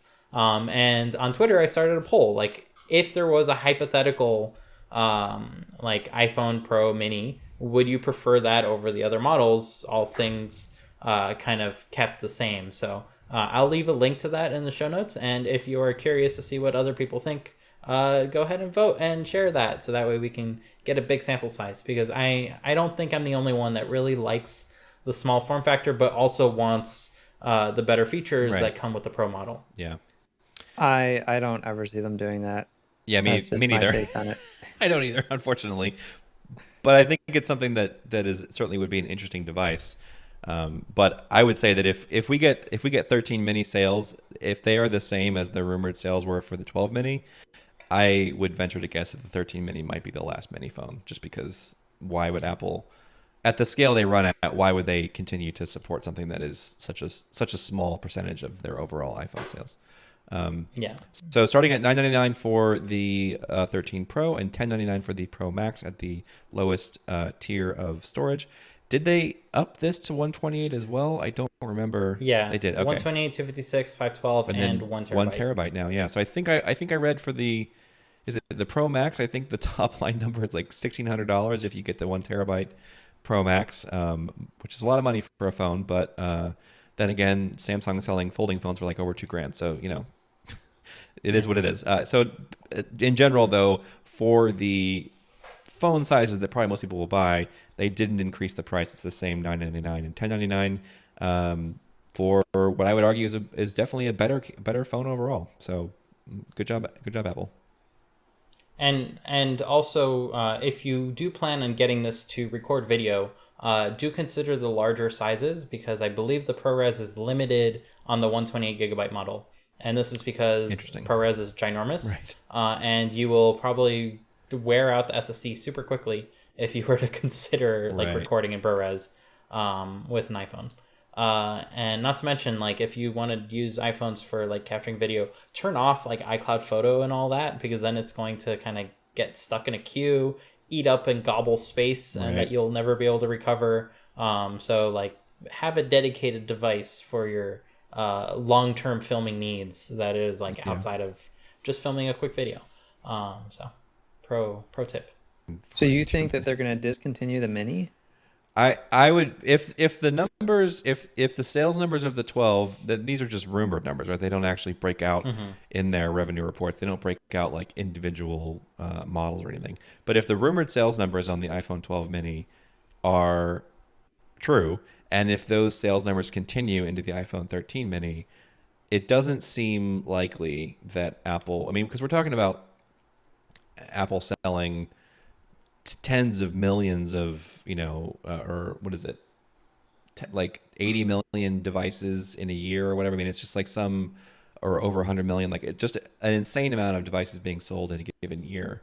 And if that percentage, if the mini percentage is really, really tiny, I just don't, I'm sure from a manufacturing, R&D and manufacturing perspective, it costs them a lot for every device that's in their portfolio to make, and continuing to upgrade the mini when so few people sort of vote with their dollars and say that they want it, it just doesn't seem like they would keep it around. Kind of like the iPad mini. I mean, my take on it is they're hitting all these different price points. So you look at the second generation iPhone SE, they're still selling that for $399. It's true. iPhone 12 mini is $599. I don't think the iPhone mini is like selling for a price point, because otherwise more people would have bought it over the iPhone 12 that is at the same price, right?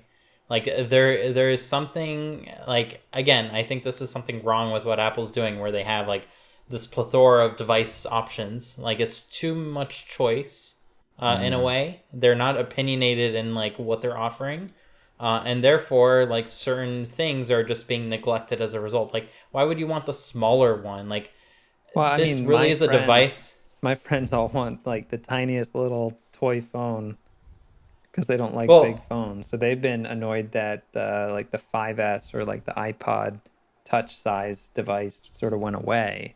Yeah. Mm-hmm. So the SE and the Mini are kind of like the legacy of that small form factor. But like we are a numbered bunch, if that makes sense. Like we are not the mass population. I think the mass population really needs to feel like a smaller device to want it. It's not an easy sell. Like, hey, this is something smaller that you need to pay more for some reason. Where they can get something that's has more gigabytes, and it's cheaper, and that would be like the last year's model. And I think that's a lot easier to sell, unfortunately. And maybe Apple's hoping, hey, this year, like COVID will be done, people can come to the store and try these out. Right. This will be the chance for the Mini to kind of get some momentum, and that does not look like it's going to happen this year. That could be. I think you're right that people need maybe we have one more year. See the Mini in person to kind of understand its value, like the specific value proposition that it gives you. If you're like Paul, if you're a person who just like really wants a small phone, right? You know that. But if you're more like on the fence, you might go, well, like, yeah, I could be interested in a small phone, but like, how small is it? Is it too small, right? So if you go into the store and you can actually hold it and understand what it is, that probably would help you out. But something that you just pointed out that now makes sense, but I didn't connect the dots originally, was like the 12 Mini was released in the age of COVID, where you couldn't go see it in person. You had to like go on the website at what is it, 6 a.m. or whatever it is on the East Coast, and pre-order your phone, and you have to just go, well, I guess I'll do the Mini. Like it's a lot harder potentially of a sell for people who are on the fence. And so maybe if we were in a scenario where people could regularly go in and actually put their hands on it, maybe that would improve the sales, because it would show people this is what you're actually getting. Like whatever you think it might be too small, maybe it might not be what you want. Actually, here's what it really is. But I do think I agree with you, Dimitri, that like the chances of that happening anytime soon are probably not that high. So I don't know. I guess I don't think you need to go to the store to feel this. Like, no? My friend was waiting forever for a new small phone, and the minute the Mini was announced, he ordered it. So I think he's been happy. What? He's been happy with it, like, since actually owning it. I mean, he wanted smaller. Oh, okay. Yeah, I would honestly take an iPhone 4 sized phone that's all screen over this size. Wow. Like this size still feels too big in a way. But it is way better than their bigness or their smallness. Yeah, they did have their smallness. That's true. So, but I mean, that makes it nicer for apps, in my opinion, because working with that small width does become it's not a small width. That's the key piece. This is an iPhone 10 screen. Right. I mean, it's no different. Like res-wise. That's the new normal, though. Right. That's so because it gives you more space as the developer, and the vertical is nicer. The width is a little bit nicer than being on the old iPhone SE first generation, and that one's like a real pain in the butt to design for when you got all these bigger phones. It's just like controls don't fit. So you have to do some custom logic to squash things down, which is challenging. I mean, I don't forget about the display. I forget what they're called. The display mode settings. Like all iPhones can be run at a 320 pixel or point compatibility mode, and a surprising amount of people use them in this mode. So you can't stop designing for that. Does that do that? Yeah, the zoom mode. Yeah. Yep, that will put it at a lower resolution. And that is. But can you you have to design for that resolution, or is it just a on-off? It's an on-off. You either get the native resolution or you get a 320 resolution. Really? So it's doing a 320? Yeah, it might be the one up from the 320, but it's basically what we've had since the beginning of iPhones. Well, that's why if you look at sometimes when you look at like the things that you have, the resolutions that you have to support as a developer, they actually sometimes will specifically call out that compatibility mode. They're like, oh, finally we can drop this smaller width. It's like, because it's still there. Because compatibility mode is still there, even though the device itself is larger. The thing can be run at a lower resolution. And tons of people use it because when you launch an iPhone for the first time, it's, do you want this version where you can't see anything, or this version where everything is nice and big? Right. And people that have like aging vision, they're going to pick the zoomed in version. Like, why not start there? Right. So that's a surprising amount of people, and you can't just ignore it. So the Mini, which has like its default mode is already like quite small, but it has the same resolution as the iPhone 10, which is relatively recent. So you are not hampered in any way to design for the iPhone mini.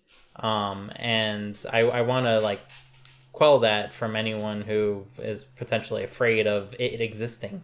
It really is not a difficult device to target. It's basically in the middle of everything. The iPhone mini is a nice size to target, I would say. The legacy iPhone SE first generation is less so. Yeah. Mm-hmm.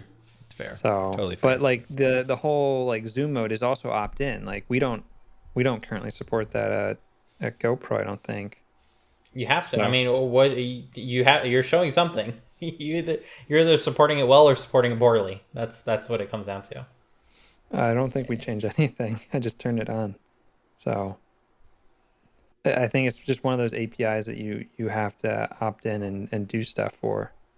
No, what I'm saying is your app thinks it's running on a 320 like pixel. I'm probably wrong on the 320 part, but it thinks it's running on a lower resolution device.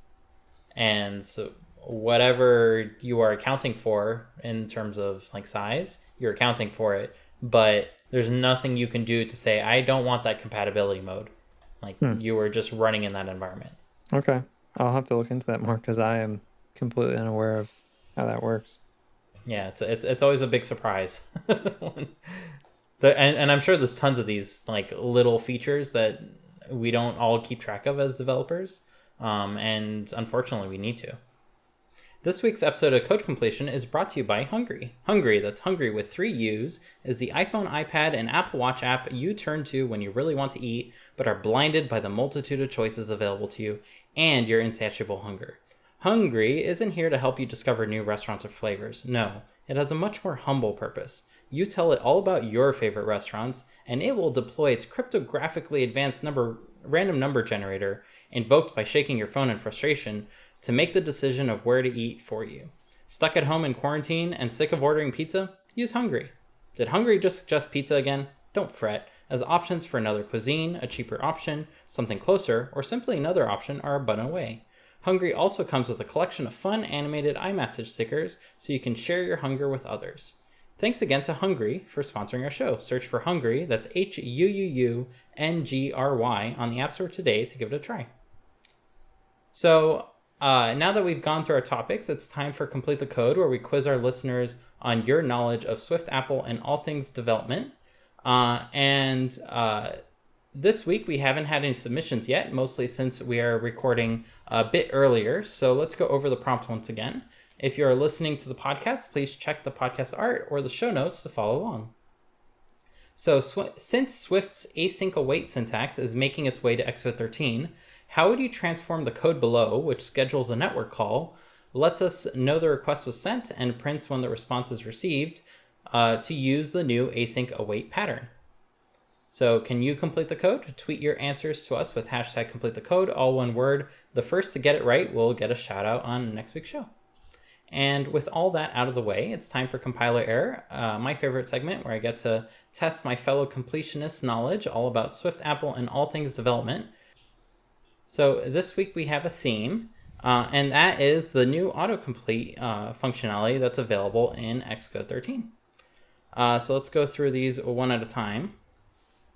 So statement number 1, our favorite optional binding, if let, will now autocomplete existing optionals as the left-hand side of the binding as you type it. Statement number 2, for loops will detect if you type the singular form of an existing collection type and autocomplete the entire statement for you.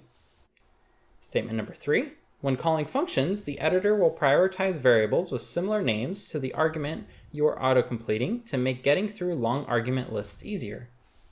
And statement number 4, when dot chaining members of an expression like view.undoManager.canUndo, the editor will now allow you to skip and will automatically insert undoManager if you type view.canUndo. So 4 improvements that came to Xcode 13, one of which is completely fictional that I made up. Ben, why don't you start? Well, considering I just installed the Xcode 13 release candidate today and haven't messed with the betas hardly at all, I'm pretty much completely. All of these are welcome. Yeah, completely in the dark. And if these were all true, I'd be like, great. But if we go through them, the for loop one does seem like something they could do, right? If you type the singular form, it could detect the pluralized version of the collection and autocomplete it for you. That sounds reasonable. Prioritizing variables with similar names to the argument you are completing to make getting through a long argument less easier also sounds semi-reasonable. Dot chaining seems maybe the most implausible, that like you could type in view.canUndo and it will automatically insert the chained member in the middle there. So I think I'm leaning towards 4 maybe, but and then if let. So if you type if let, it's going to now autocomplete the existing optionals as the left-hand side of the binding as you type it. So basically, if I'm reading that correctly, kind of using the convention of binding the optional data to a non-optional constant that has the same container name, it'll do that for you.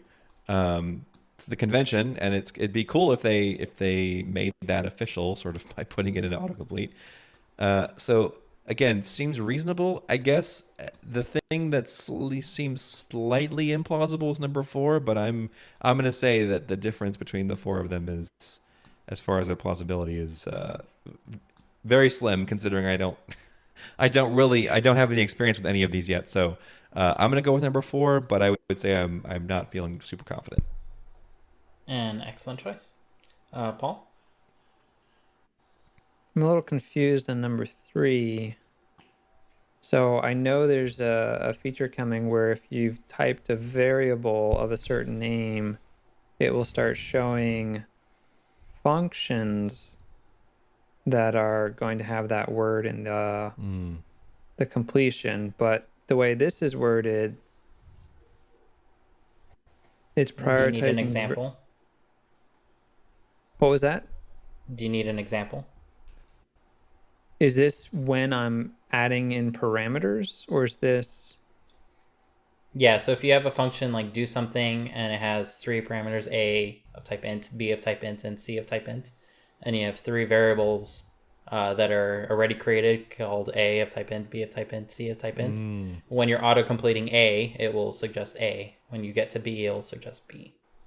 Got it. Okay. Yeah, I don't know if that one's in. I don't remember seeing that, so I'm gonna go with that one as being the not true. An equally excellent choice. Let's go through these in order, starting with number 1, since you both agree. So our favorite optional binding, if let, will now autocomplete existing optionals as the left-hand side of the binding. So for instance, if you have an optional called sheep, and you say if let sh, it will automatically suggest sheep equals sheep.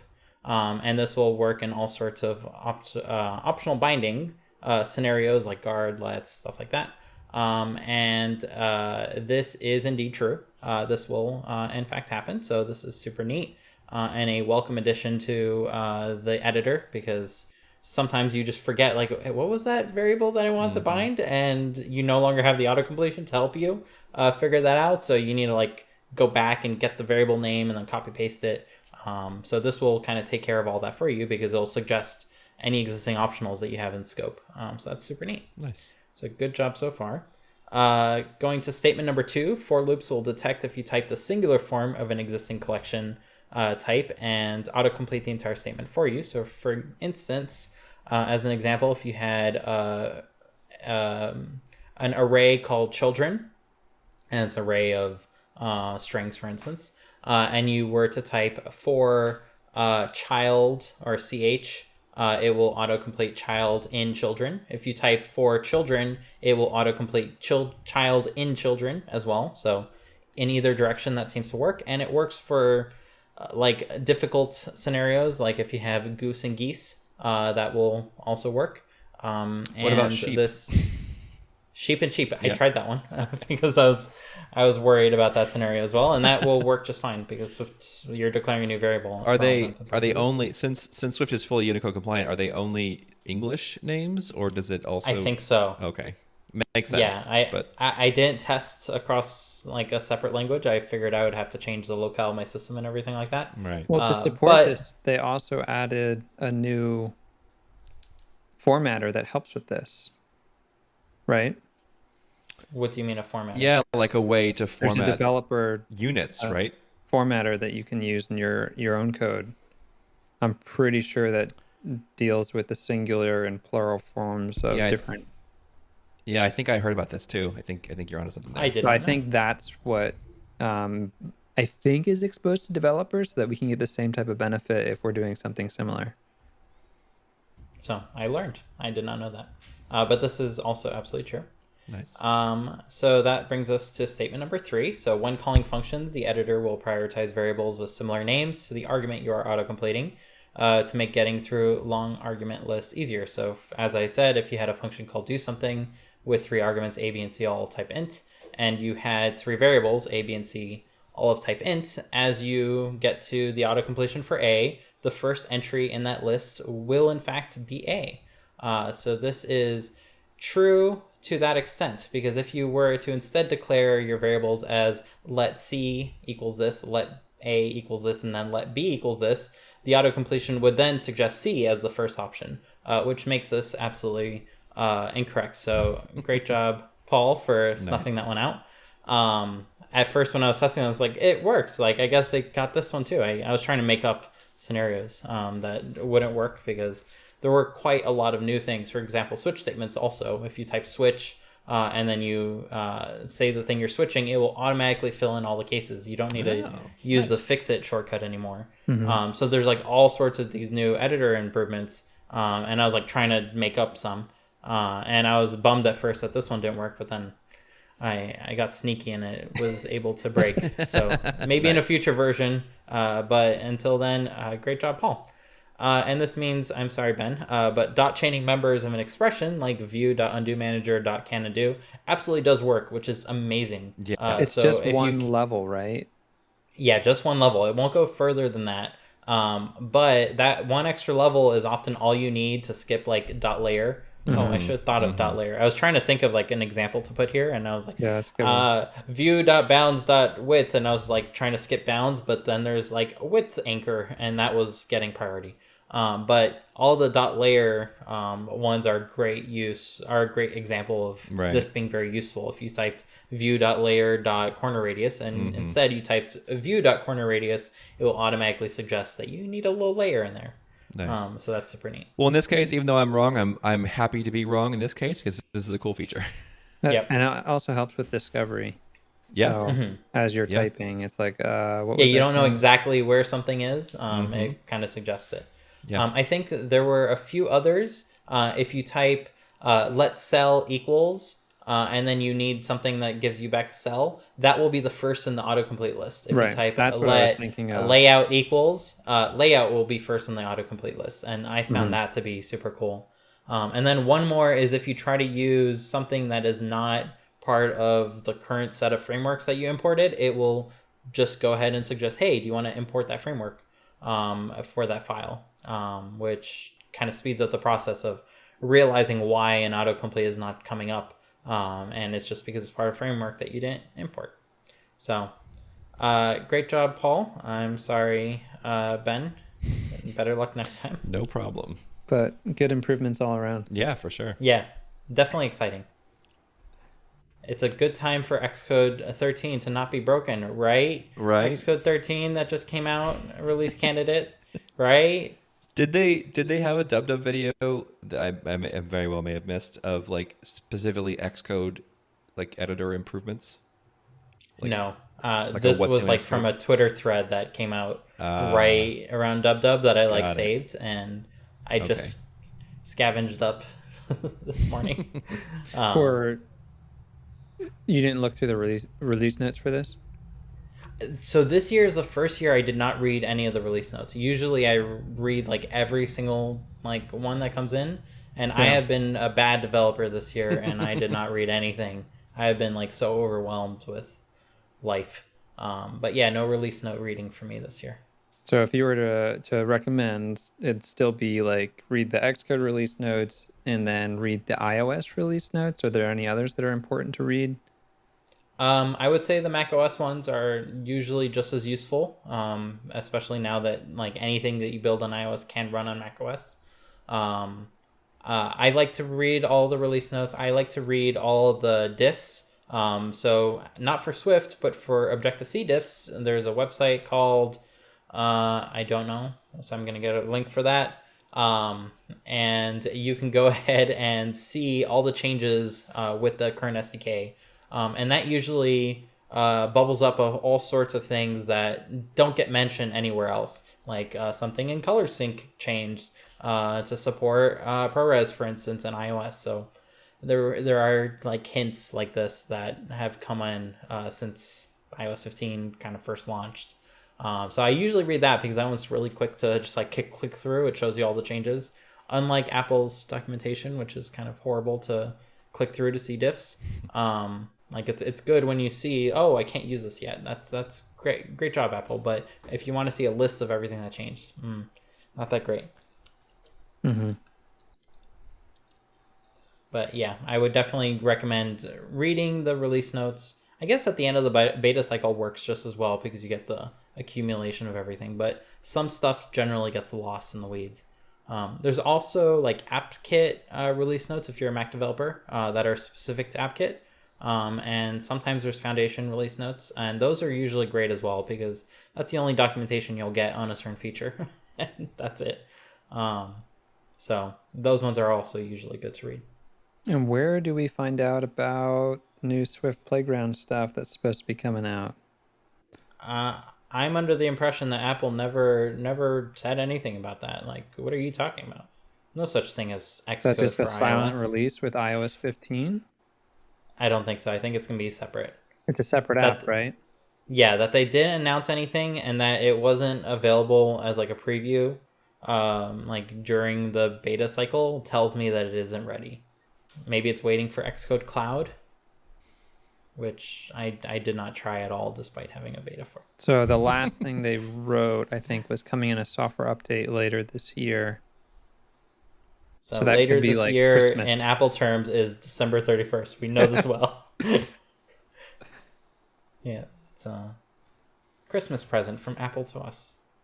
That was like the one thing I was excited to try in the beta, and then I got to the betas and it's like not there, and I'm like, ugh. Here's a broken Xcode 13 instead. In any case, I want to personally thank everyone for listening in this week. Please be sure to follow us on Twitter at CodeCompletion to know when new episodes get released. And feel free to tweet at us if there is a topic you'd like for us to dig into. Most importantly, as a small podcast, please be sure to share this with all your friends and family who are also interested in any part of the process of app development. It's your support that enables us to continue doing this, and we hope to grow a healthy community around everything we discuss.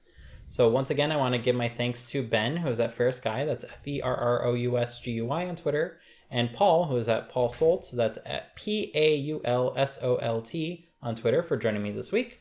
My name once again is Dimitri. You can find me at Dimitri Buñol, that's DIMITRIBOUNIOL, and we'll see you all next week. Bye. Bye. Catch you later. So I had a short story that I wanted to tell, especially since we discussed SwiftUI last week. So Ben, you mentioned that every now and then SwiftUI just doesn't want to compile. So I have a one-up on that situation. So Lynn was building something in SwiftUI, and something was missing. But we didn't have very much time to figure out what was missing, because within 10 seconds of Xcode launching and opening the project, it would start compiling in the background.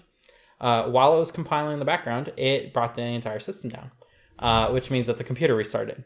At which point the computer restarted, relaunched Xcode, and we had another 10 seconds to quickly figure out what was going on.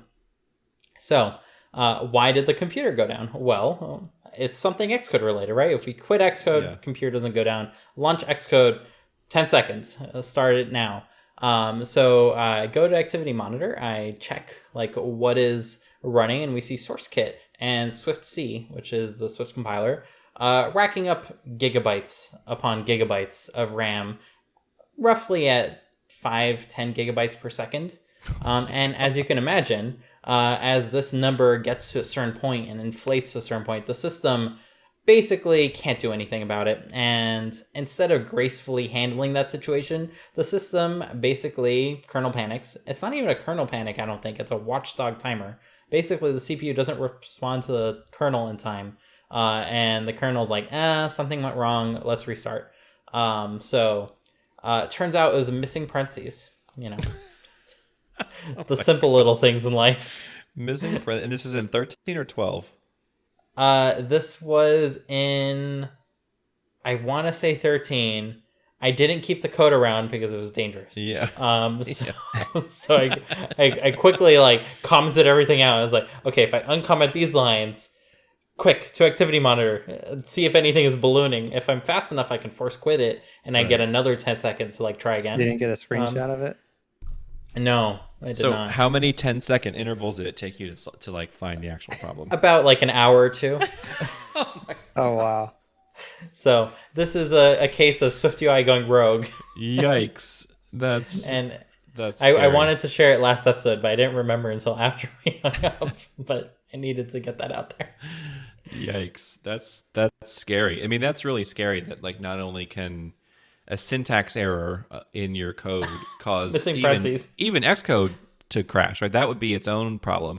But to the point that it makes the whole thing basically, get a sort of kernel level problem that requires the whole OS to be rebooted because you're missing a parentheses. Yikes.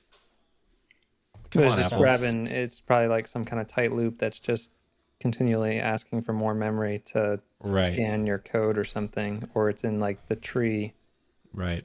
And it's I saw somebody complain on Twitter today that Xcode 13, now that the RC is out, that they were it looks like syntax highlighting has gone completely compiler driven rather than I forget what they called it otherwise, but it was, rather than scanning the code in a different way to create the syntax highlighting, it's based entirely on the compilation status, which is why, especially in SwiftUI, if you have something that doesn't compile properly, suddenly all of your syntax highlighting goes away.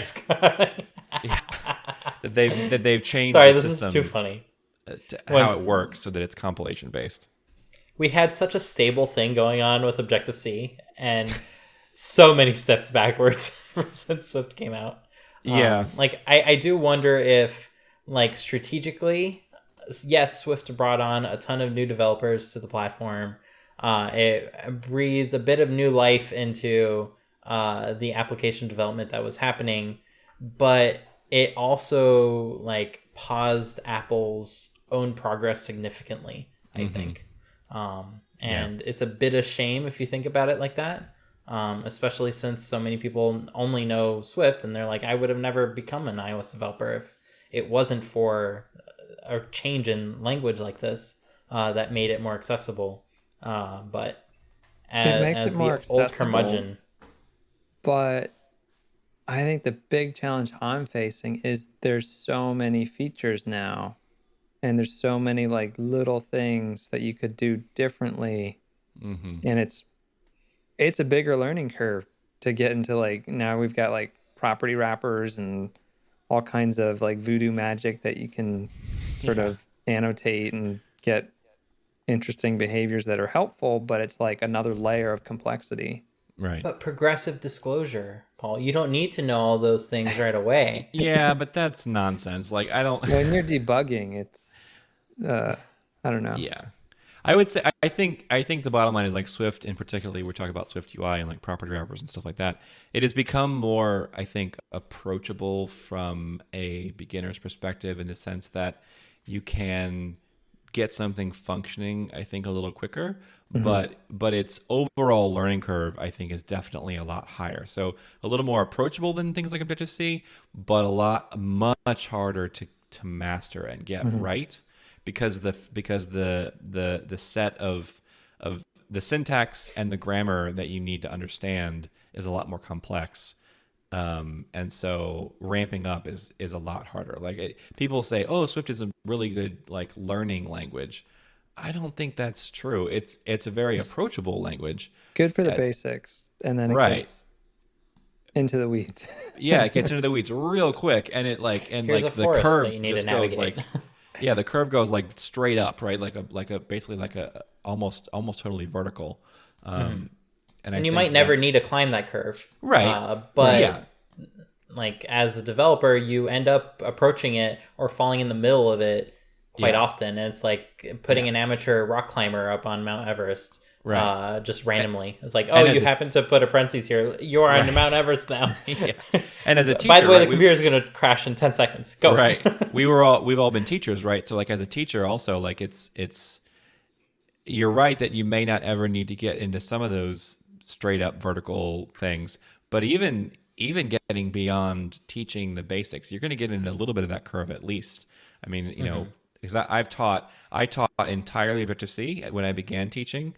And then I taught a little bit of Swift, and then I started to kind of push more into like where Swift kind of the seesaw kind of tilted the other way, and it became more Swift than Objective-C.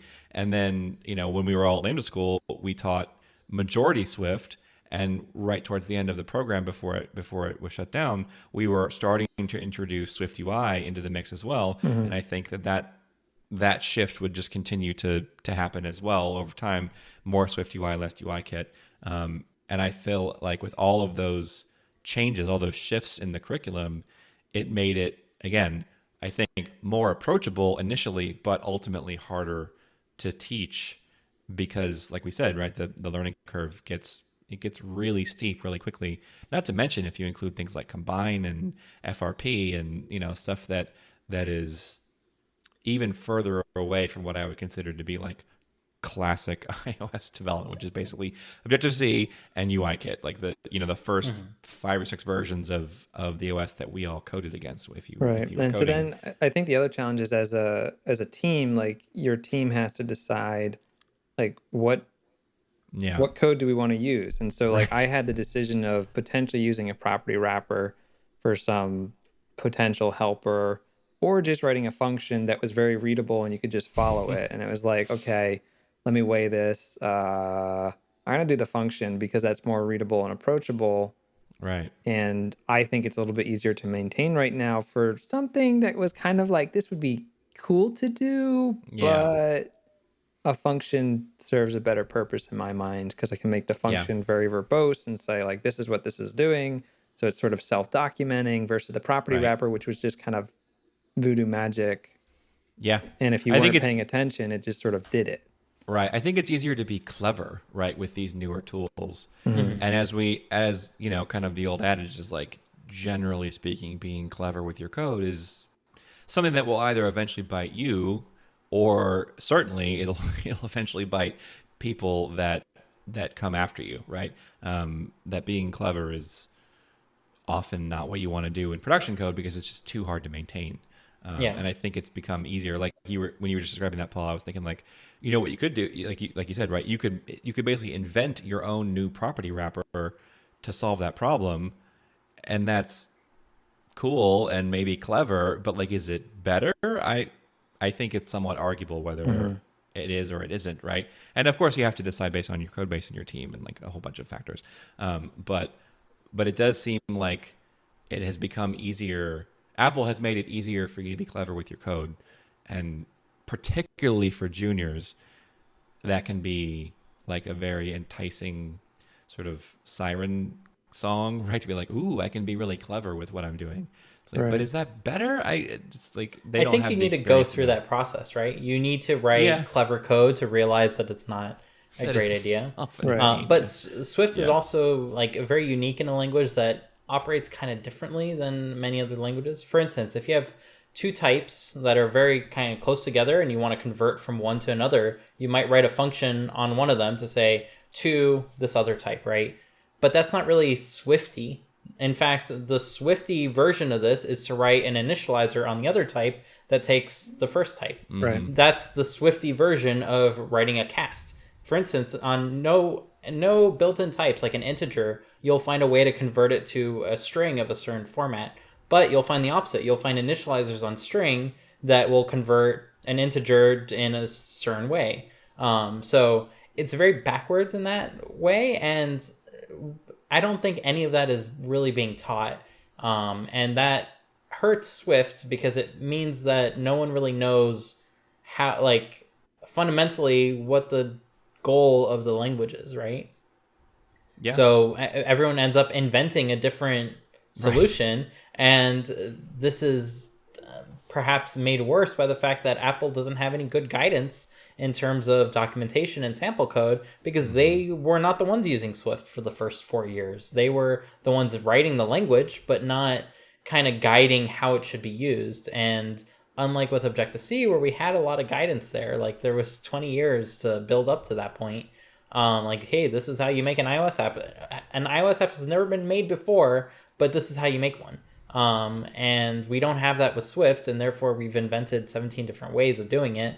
And half of those are really clever, and the other half are maybe not clever, but then they don't adhere to the design of the language as well. So there's a lot going on with it, and that just makes it super complicated to keep up with, especially as it's always changing too. Yeah. So 'tis life.